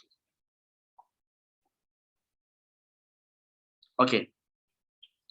Jadi bila mana Nabi Ibrahim baca Allahu Akbar, dan ini nak mengajarkan pada kita, kalau kita dulu Rasulullah sallallahu alaihi wasallam baca 2 surah, yang mana 2 surah ni boleh menjauhkan kita daripada syaitan, iaitu surah Al-Falaq dengan surah An-Nas. Kemudian di masa yang sama, dengan kita berzikir pada Allah, syaitan yang akan lari. Kita baca ayat kursi, syaitan akan lari. Pada yang pertama, syaitan ni dalam hadis tersebut, ayat dia tu, syaitan ni tersungkur. Dia rasa, saya lupa dia punya ini. Bila mana tersungkur, datang syaitan lagi. Dia kata, kita tak cukup ni satu kali, kita kena goda kali kedua. Kali kedua ni, syaitan datang lagi dengan godaan yang sama. Tak payahlah ikut perintah Allah dan sebagainya. Maka Nabi Ibrahim baca lagi, Allahu Akbar. Allahu Akbar. 7 lempar, syaitan tersungkur sekali lagi. Kira dah 2 kali ni, putus asa dah syaitan. Putus asa, syaitan kata, aduh, tak boleh. Orang kata, hebat kan? Tapi, yang namanya syaitan, dia takkan putus asa nak menyesatkan kita. Jadi, dah nak sampai tempat sembelihan, syaitan datang lagi untuk kali yang terakhir. Sebab tu jarak antara yang pertama dengan yang kedua, dekat. Jarak antara yang kedua dengan yang ketiga ni agak jauh. Maksudnya yang ketiga ni, jamrat yang ketiga ni, nanti kalau kita perasan, 1 dengan 2 ni dekat, tapi 2 dengan 3 ni agak jauh. Kenapa? Kerana nak menunjukkan syaitan ni, tuan-tuan, dia akan cuba sesatkan kita. Walaupun mungkin sekarang ni aku tak dapat nak sesatkan kau. Mungkin esok tak dapat. Tapi tak apa, tunggu sebulan. Tunggu setahun. Tunggu sebelum kau mati, aku cuba nak sesatkan kau juga. Sampai kau dah sebelum kau, aku akan cuba sesatkan kau juga. Jadi, hampir nak sampai dekat tempat sembelihan tu, Nabi Ibrahim bawa Nabi Ismail, datang syaitan untuk kali ketiga. Jadi syaitan ini tidak pernah berputus asa. Dalam disebutkan ada orang bertanya, seorang, saya lupa siapa, dia tanya, wahai, saya lupa nas dia macam mana, cuma dia kata gini, aku ni buat dosa, apa yang aku perlu buat? Si fulan ni kata, bertaubatlah. Lepas tu datang kali kedua, aku dah bertaubat ni, lepas tu aku buat dosa lagi ni, apa yang aku perlu buat? Bertaubatlah. Lepas tu datang lagi kali ketiga, aku buat dosa lagi ni, bertaubatlah. Datang lagi, lepas tu tanya, sampai bila aku kena bertaubat? Katanya, hatta yakunu syaitan wal mahsur, sampai syaitan itulah yang putus asa nak sesatkan kau. Maksudnya jangan kita pula yang putus asa. Aduh, saya ni dah tak boleh dah, Ustaz. Saya ni memang dah putus asa dah nak jadi baik. Tak. Biar syaitan tu yang putus asa, bukan kita. Jadi ini sebenarnya kita nak tunjukkan, dan apa sebenarnya melontar jamrat ini bukanlah untuk melontar syaitan. Tak adanya syaitan tu dia nak stay dekat sana. Kita lontar syaitan. Syaitan pun bijak. Dia tak akanlah nak stay dekat sana. Jadi apa sebenarnya maqasid syaitan? Maqasid melontar jamrah ni. Terus dalam hadis disebutkan innama ju'ila tawafu bil bait. Allah fardukan, kerana Allah wajibkan untuk tawaf. Maksudnya ju'ila ni diperintahkan, innama diperintahkan untuk tawaf, untuk bainas safa wal marwah, untuk sa'i di safa dan marwah, dan untuk waramyul jimar, untuk melontar ini li iqamati dzikrillah. Untuk apa? Untuk kita mengagungkan Allah, untuk mentauhidkan Allah, untuk menyebutkan nama Allah. So itu sebenarnya tujuan utama kita, iaitu li iqamati dzikrillah. Jangan pula ada orang ni dia lontar, dia kata celaka kau syaitan. Syaitan tu dia marah-marah dekat batu-batu tu kat jamrat. Kau ni syaitan, celaka kau ni semua. Tak, bukan gitu. Tapi kita li iqamati dzikrillah. Hari 11 selesai, hari 12. Hari 12 pun dengan sifat yang sama. Kalau boleh waktu zuhur. Kalau zuhur tak mampu, zuhur sampai ke sebelum maghrib. Kalau tak mampu, sampailah ke subuh esok hari. Okay, bagi yang mengambil nafar awal. Nafar ni maksudnya infiru. Dia nak keluar. Hari 12 dah boleh keluar dah. Al-Quran menyebutkan faman ta'ajjala fi yaumin. Siapa nak keluar lepas 2 hari? 11-12. Fala ithma alaih. Tak dapat dosa. Wa man ta'akhkhar, dan barang siapa yang terlambat, fala ithma alaih, pun tak dosa juga. Maksudnya kalau nak ambil 3 hari pun sah. Limanittaqa, tapi dia lebih bertakwa. Maksudnya kita ni tuan-tuan nak 2 hari tu boleh. Tapi kita ni kan dah bayar mahal-mahal. Dan semakin kita lama dekat Mina, semakin banyak pahala kita. Kenapa kita nak bersegera? Saya ingat, dan ada travel ni kadang-kadang dia nak cepat je. Dah. Hari kedua keluar. Kan? Ada. Tapi kalau boleh 3 hari, lagi baik. Ada yang sanggup, tak apalah travel. Kau nak balik, kau keluarlah dulu. Aku nak stay dekat sini. Aku nak dapatkan pahala. Tapi kalau nak 2 hari, fala ithma alaih, tak berdosa. Cuma kita kena ingat, selama kita dekat Mina ni, rahmat Allah SWT ni. Mina ni, dia punya kemuliaan dia, tempat bermabitnya tu 11, 10, 11, 12, 13 dengan 8 Zulhijjah. Maksudnya hanya 5 hari saja setahun kemuliaan tersebut yang untuk Mina. Bermabit di sana, pahalanya dapat pahala. Jadi kalau boleh mampu untuk bermabit di Mina, kita cuba buatlah. So kalau nak keluar macam mana? Keluarlah sebelum terbenam matahari. Kalau dia keluar selepas terbenam matahari, maka dia kena stay. Cumanya ada satu soalan. Ustaz, saya dah cuba keluar Ustaz, tapi terlepas kerana jam Ustaz. Kalau memang dia dah keluar daripada kemah dia dah memang niat nak keluar, cumanya dia tertahan kerana jam dan sebagainya, sah. Walaupun misal kata dia keluar lepas terbenamnya matahari. Jadi dia punya ibrah dia, kalau kata ulama, adalah selepas dia keluar daripada kemah. Dia cuba nak keluar dari kemah. Kalau dia mampu untuk keluar lebih awal, lagi bagus. Tapi kalau dah keluar tapi kerana jam dan sebagainya, maka balik kepada ni asal dia memang nak keluar, walaupun dapat terbenam matahari sah. Jadi syarat untuk orang yang ambil yaumun nafar awal, namanya nafar awal. Nafar tu keluar awal. Bukan nafar tu maksudnya satu orang. Kalau kita pergi restoran Arab, nafar tu aku nak satu nasi kambing mandi nafar. Nafar ni dia ada dua makna. Satu hari maksudnya satu orang, nafarun wahidun. Atau maksudnya nafar kat sini juga maksudnya keluar. Maksudnya keluar kat sini dia kena keluar sebelum matahari terbenam. Siapa yang stay sampai 13 Zulhijjah, maka lontarlah juga selepas masuk waktu zuhur sebelum zuhur. Jadi saya biasa ambil masa tu 13 Zulhijjah. Tengok ramai orang-orang Arab semuanya tunggu stay kan. Bila dah masuk azan zuhur, barulah mereka melontar. Sama juga doa, jangan lupa doa lepas jamrah sughra. Doalah selama seperti miqdari suratil Baqarah. Seperti mana baca surah Baqarah tu. Kalau boleh lama-lama lah. Jadi tapi janganlah doa betul-betul nak dekat dengan ni. Pergi dekat tempat yang agak yang tak ganggu orang. Sebab orang nak lalu lalang tu. Pergi dengan orang, kita berdoa. Pergi dekat sana lalu lalang, kita berdoa. Mungkin kalau polis halau, kita pergi depan sikit, kita berdoa lagi. Yang penting kita cuba untuk dapatkan kemuliaan untuk berdoa sebanyak-banyaknya. Okey, mabit di Muzdalifah ni tuan-tuan. Mabit di Muzdalifah. Mabit bermaksud sama macam mabit di Muzdalifah. Mabit di Mina seperti mabit di Muzdalifah. Mabit dekat sini maksudnya baitun, iaitu rumah. Rumah maksudnya bermalam. Kita dekat rumah lah, kita bermalam di rumah kita. So bermabit di Mina ini perlu kebanyakan malam paling kurang. Mu'zamul lail. Mu'zamul lail. Kalau kita lihat pandangan Imam Nawawi rahimahullah, okey. Qala an-Nawawi fil Majmu'. Imam Nawawi fil Majmu' mengatakan, wa fi qadril wajib, kadar wajib. Contohnya kalau dekat Mina ni kita nak keluar tengah hari. Mungkin nak stay dekat hotel ke apa. Tapi sebenarnya kalau dekat dalam kemah lagi baguslah. Selama kita berada dekat Mina tu lagi bagus. Tapi kalau mungkin kita nak keluar ke apa, nak buat tawaf ke, nak ni ke, sebab ada orang mungkin dia tak boleh nak buat tawaf masa 10 Zulhijjah. So dia buat tawaf masa 11 Zulhijjah. So dia buat tawaf pada 12 Zulhijjah. Mungkin. Cumanya kita nak cerita wa fi qadril wajib, kata Imam Nawawi, mu'zamul lail, kebanyakan malam. Jadi kita kena masuk ke Mina pada waktu malam tu, kita kena dapatkan kebanyakan malam. Kalau malam tu 8 jam, ambil 4 jam setengah. Ambil 5 jam. Ambil 6 jam. Makin lama makin baik. Itu dia punya konsep dia. Dan kalau seandainya wa in taraka, kat sini kalaulah contohnya setiap zahab Syafi'iyah wal Hanabilah. Imam mazhab Syafi'i, mazhab Hambali mengatakan fi kulli lailah, setiap malam dekat Mina ni kena ambil mu'zamul lail. Tapi kalau tak dapat kebanyakan malam, kalau contohnya 11 malam tak sempat, 12 malam tak sempat, maka setiap malam tu dia kena bayar mud minat ta'am. Dia kena sedekah kepada fakir miskin 1 cupak daripada makanan.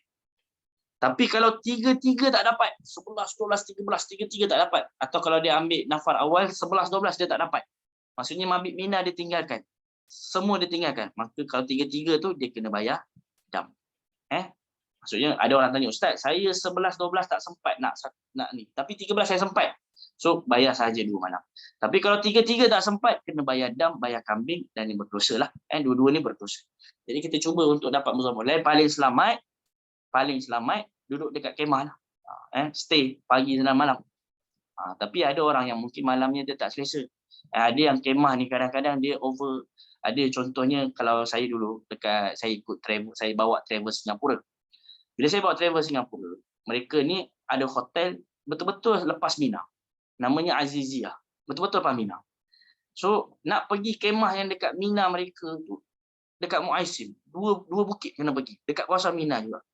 So dia kata, Ustaz, boleh tak kami ni pergi ke Aziziyah, kami stay, nanti bila malam kami masuk, Ustaz, kami stay. Dia kata boleh, tapi dapatkan kebanyakan malam. Cumanya kita tak samalah pahalanya dengan orang yang stay dekat Mina daripada pagi sampai malam. Kita nak merasakan pahala tu, keberkatan masa dekat sana tu, setiap detik, setiap masa tu ada rahmat yang Allah SWT berikan. Kembali lagi dalam nota haji. Baik, lepas dah selesai, Rasulullah dah 13 dah selesai dah ni, dah selesai, dah habis dah, alhamdulillah. Maka Rasulullah SAW keluar daripada Mina. Rasulullah berkemah di kawasan namanya kawasan Bani Kinanah, atau bahasa tempat sekarang namanya Al-Ma'abdah. Al-Ma'abdah atau Al-Muhassab. Kenapa Rasulullah tunggu kat situ dengan ramai orang Islam kat situ tu? Kan ramai orang buat haji ni, semua ikut Rasulullah dekat Bani Kinanah. Sebab Rasulullah nak menunjukkan, dulu ni inilah tempat Rasulullah terkepung. Selama 3 tahun, masa awal dekat Mekah, 3 tahun Rasulullah di Mekah, baginda SAW ni tak boleh nak masuk. Orang kata terkepung. Makannya hanya makan makanan dedaunan. Daun-daun pokok tu. Dah tak ada makanan dah. Tak boleh dinikahi, tak boleh diberi makan. Semuanya ni, mereka terkepung semua. So Rasulullah kembali lagi nak menunjukkan dulu Islam tersepit, dikepung di sini, lah ni sekarang. Subhanallah. Dengan idza jaa nasrullah, dengan bantuan Allah ni, Masya Allah. Islam kembali lagi dengan izzahnya, dengan kemuliaannya. Rasulullah SAW solat zuhur, asar, maghrib dan isyak di kawasan Madinah. Dekat sini dalam hadis ni tak disebutkan. Adakah Rasulullah solat zuhur qasar atau 4 rakaat, tak disebutkan. So saya punya, kalau seandainya kita keluar daripada Mina, maka dah habis nusuk tersebut, maka solatlah 4 rakaat. Kembali lagi kepada yang asal. Okey, nak diceritakan Aisyah sedih. Sebab Aisyah kan kita cerita dekat sesi kelas yang kedua, seingat saya. Aisyah ni dalam keadaan uzur. Jadi Aisyah ni datang niat, Aisyah kata, wahai Rasulullah, orang lain semua buat tamattu, semua buat umrah, lepas tu buat haji.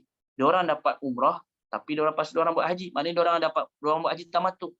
Aku uzur kat tengah-tengah tu kan. Aisyah kan uzur kan. Aku cuma buat haji sahaja.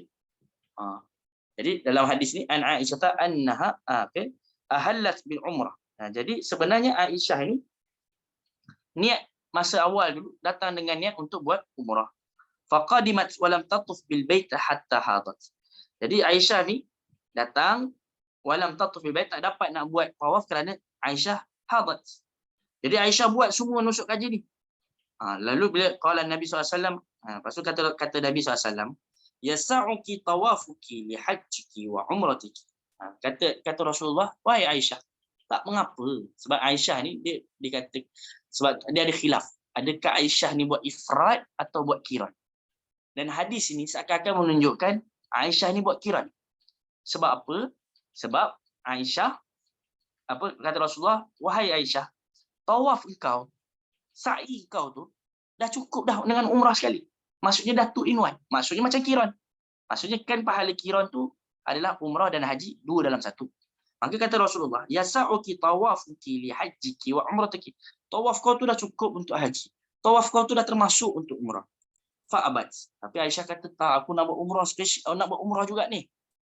Fawa'atha biha Abdurrahman ila Tan'im. Maka Aisyah diutuslah dengan Abdurrahman, dengan saudaranya. Abdurrahman ni abang atau adiknya. Saudaranya lah, yang penting akhu, saudaranya pergi ke Tan'im. Sebab itulah Tan'im dikenal sebagai Masjid Aisyah. Kerana Aisyah mengambil miqat di sana. Fa'tamarat ba'dal haji. Maka umrahnya Aisyah tu selepas haji. Mereka yang mengatakan, mazhab Syafi'i, mengatakan, lepas haji ifrad, bagi haji ifrad, sunnahnya adalah untuk buat umrah dalam bulan yang sama. Itu mengambil apa yang dilakukan oleh Aisyah. Kerana mereka berpandangan Aisyah ni buat haji ifrad, lepas tu Aisyah buat umrah. Tapi kalau kita lihat dekat sini, hakikatnya, bahawasanya Aisyah radhiyallahu anha ni lebih tepat sebenarnya dibuat dengan haji qiran. Itulah kita kata hadis yang sama tapi pandangan ulama yang berbeza. Jadi saya nak cerita kenapa mazhab Syafi'i kata ifrad ni lebih afdal, selepas tu buat umrah pula. Kerana apa yang dilakukan oleh Aisyah radhiyallahu anha, tapi kita kata ada pandangan yang lain yang mengatakan tak, Aisyah ni buat qiran. Sebab kata Rasulullah, tawaf kau ni dah cukup untuk sa'i dan haji. Dan sebenarnya umrahnya yang dibuat oleh Aisyah ni, kenapa? Kerana orang lain pun buat umrah sebelum haji. Maksudnya orang lain buat tamattu.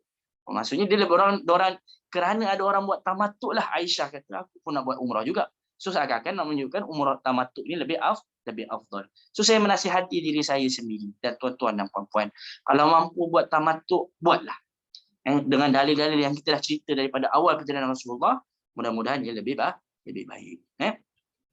Lepas tu Aisyah kata, kuntu uhibbu an adkhulal bait. Wahai Rasulullah, aku suka nak masuk rumah Allah ni. Aku nak masuk Kaabah. Boleh tak?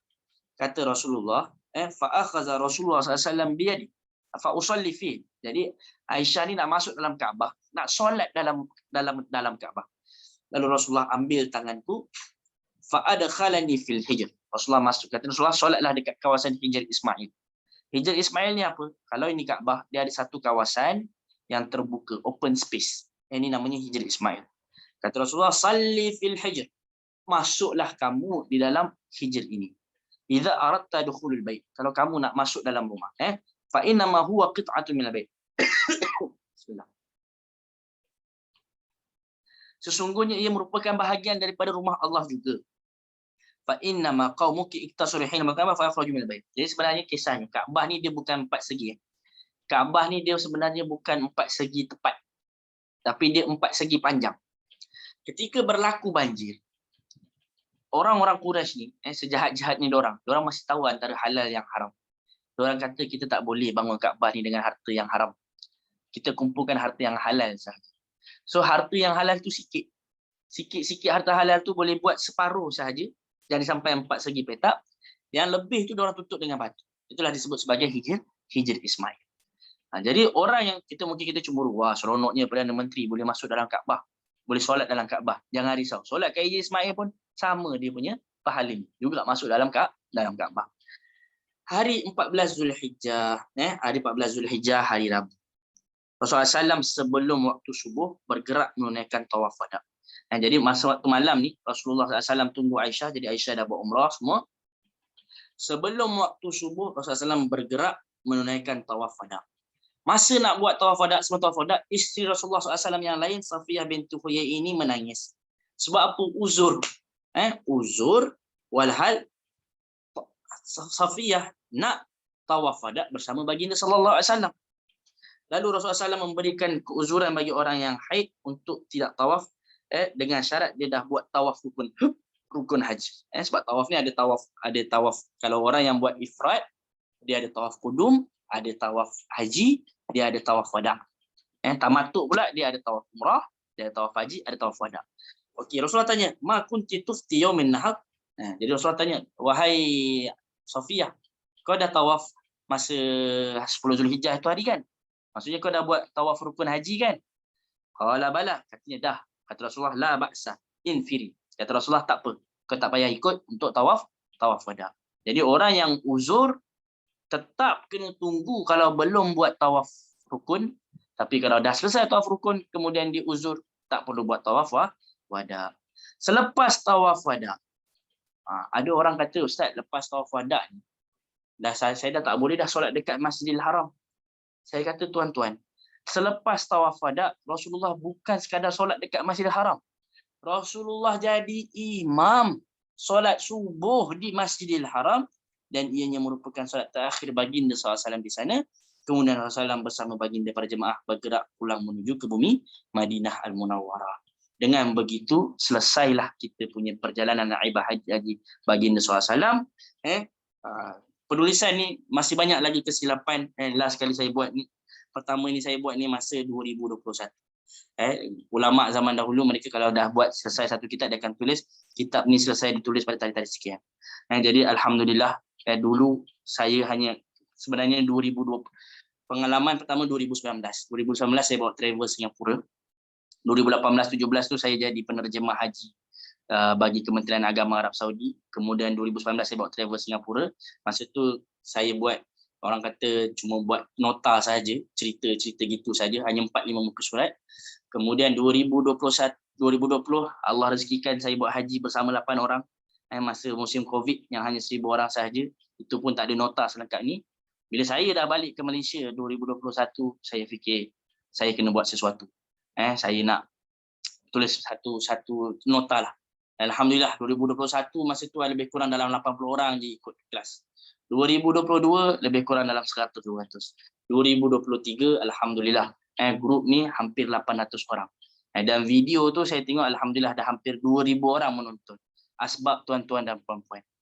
Asbab tuan-tuan dan puan-puan, saya ucapkan terima kasih.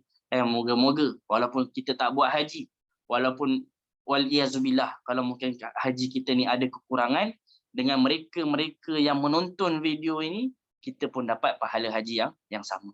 Mudah-mudahan. Baik, sebelum saya habiskan, sekarang dah pukul 3.56, nak hampir pukul 4, saya nak cerita sikit berkenaan dengan masalah korban. Korban ni tuan-tuan, saya nak nasihatkan berhati-hati. Saya ni berpengalaman masa saya menjadi pegawai korban. Saya pun pernah menjadi pegawai korban juga. Hampir 2 juta ekor kambing kami sembelihkan, kami kejar. Banyak sangat penipuan. Ada orang yang kadang-kadang dia ustaz juga, tapi boleh jadi dia tertipu. Sebab korban ni pernah berlaku lah. Jadi kawan saya, dia cuba cari. Dia tanya, berapa harga korban? Modal korban ni biasa supplier jual 200. Dan 190 pun ada. 190 atau 200 ringgit. Sebab itulah harga jual korban kat Mekah ni kadang-kadang 350, 400 pun dah dapat dah. Sebab modalnya 190, 200 ni. So, bila kita tanya dia, kawan saya tanyalah, okey, aku nak 100, berapa kau nak jual aku? Dia kata, aku jual kat engkau satu ekor kambing 200. Dia kata, okey, bagus. Berapa kambing? Dia kata, berapa banyak lah, kau order je kat aku, nanti aku sembelih. Kalau kau nak 1,000, aku boleh bagi kau 100 ekor kambing, 200 ekor kambing untuk kau bagi dekat jemaah-jemaah kau. Lalu dia kata, okey, aku tak nak 100-200, aku nak 1,000 kambing ni, apa yang aku order semua aku ambil. Boleh tak? Lalu apa kata yang supplier kambing ni? Dia kata, oh kalau semua tak boleh. Kalau semua saya kena jual seekor 500, seekor 400. Maksudnya dia kembali kepada harga yang ni. Kenapa? Boleh jadi waliyazubillah ada dua kemungkinan. Yang pertama, daging tu dijual balik. Ataupun yang kedua, daging tu, korban tu dijual dekat kita dan dijual dekat orang lain juga. So kalau 1,000, 100 bagi saya, 100 bagi orang lain, 100 bagi lain. Pun boleh berlaku juga. Ataupun yang ketiga, sebenarnya kambing tu dia dah jual dekat Adhahi lah. Kemudian dia jual balik dekat kita, dia kata, tu, kambing kau tu akan dibahagi kepada 23 negara. Kepada 23 negara. Saya ada satu slide lagi lah, saya nak ceritakan. Maksudnya saya tanya, sebab saya kerja dekat Adhahi, dia bawa Islamic Development Bank. Saya tanya, Adhahi ni kita uruskan kambing orang lain ke? Dia kata, tak.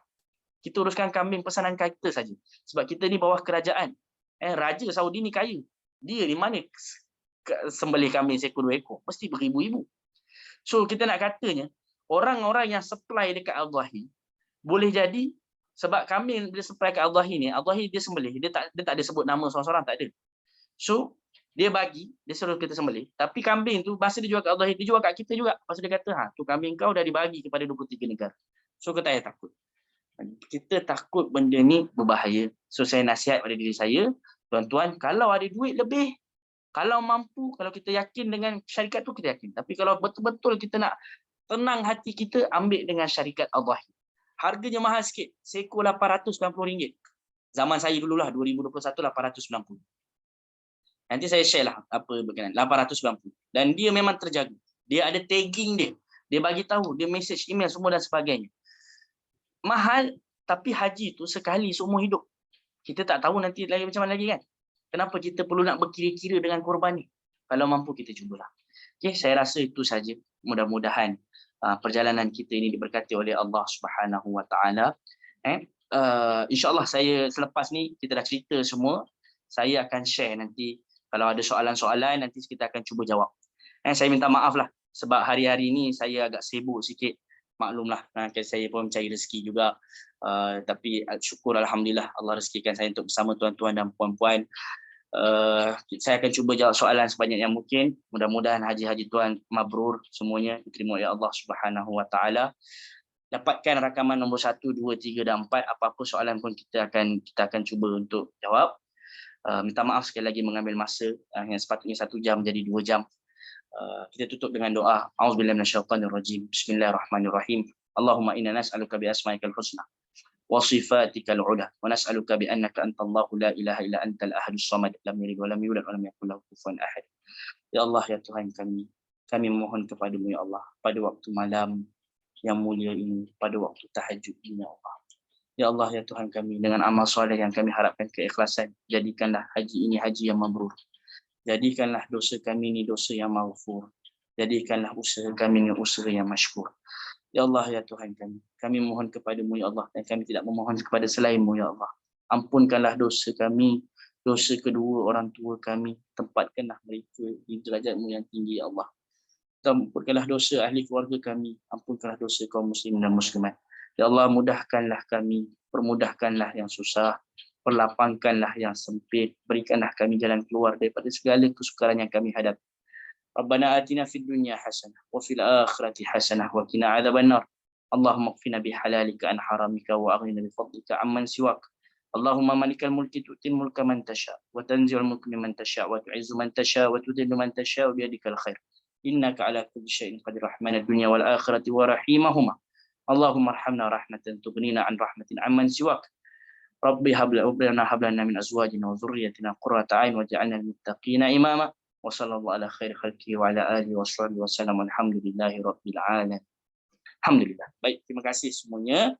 Insya-Allah mudah-mudahan Allah berikan kita rezeki. Tuan-tuan, sikit lagi saya nak mengharapkan tuan-tuan. Saya harap yang hadir cubalah, insya-Allah grup ni saya dah tak lock lagi dah.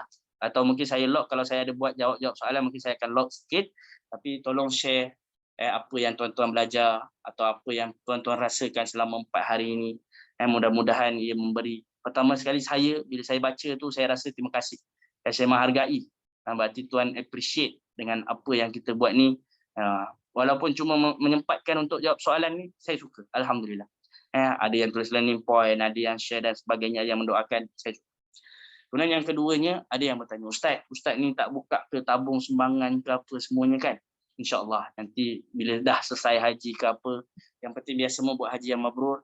Saya ni takut sebenarnya ni nak ambil duit atas nama agama. Sebab para anbiya ni, mereka ni apalah as'alukum alaihi ajar. Mereka ni tak minta upah pun. Itu yang benda yang kita takut ni. Tapi yang nak menyumbang, yang mungkin nak orang kata kita sama-sama menjadikan asbab kelas ni yang terbaik. Mudah-mudahan saya pun dengan niat saya nak sebahagian daripada sumbangan tu, saya nak terjemahkan kitab yang bahasa Arab ni sehingga boleh jadi bahan bacaan untuk kita semuanya. Suatu saat saya mungkin dah tak kuat dah nak mengajar malam-malam ni. So buku tu setidaknya menjadi amal jariah bagi kita semuanya. Yang jadi sebahagian daripada sumbangan tu, insyaAllah saya akan salurkan ke sana juga. So insyaAllah tabung sumbangan tu kita buka nanti. Tapi yang penting sekarang ni, settlekan haji dulu. Mudah-mudahan dapat haji yang mabrur. Saya cuba jawab soalan dan moga-moga Allah rezekikan kita berkumpul. Sebagaimana kita berkumpul pada malam ini, walaupun secara online, moga Allah kumpulkan kita nanti juga di hari akhirat. Jazakumullah khair. Terima kasih Puan Lindaus, Puan Muhammad, Cik Ahmad, Amal, Anwar, Akasha, Aula, Azzah, Cik Nurul Mahfuzah, Datuk, DG, DPIM Selangor. Uyuh, siapa ni? Elvina, Emilia, Puan Emilia saya kenal, Puan Emmacuate, Eza, Fazilah, Faisal, Firdaus, Hafsah, Hanani, iPhone 14, Keluang Men. Ini nama Keluang Men ni. Puan Cik Leopoldo, Masya Allah. Puan Lina, Mailani, Mariam, Mastura, Izdaham, Puan Cik Khairaibi, Mulan, Nazira Nur, Nuraini, Nur Hafizah, Nur Liza, Nur N, Nur Nadia, Nurul Huda, Cik Omar, Raihan, Rita, Rohana Samad. Orang saya kenal, Puan Rahana, Puan Rozita, Puan Samsung, Puan Syarul, Puan Syariza, Puan Syazwan, Siti Hajar, Suzairi, Syafiqah, Syahira, Syekh Azbullah, Ummi Yusuf, Rayyan, Ummu Ahmad, Yamdi Dul, ZOO49N15, Zainun, Zaki, Zu, Puan Rosidah ni. Semoga Allah kumpulkan kita semuanya dan yang menonton rakaman ini. Sebagaimana Allah kumpulkan kita di sini, kita harap Allah kumpulkan kita semua di syurga. Kita berkumpul kerana Allah, kita berpisah kerana Allah. Wassallallahu ala khairi khalqi wa ala alihi washabbihi wasallam. Walhamdulillahirabbil alamin. Wassalamualaikum warahmatullahi wabarakatuh. Terima kasih semuanya. Waalaikumsalam Ustaz. Waalaikumsalam warahmatullahi wabarakatuh. Jazakallahu khair Ustaz. Waalaikumsalam warahmatullahi wabarakatuh.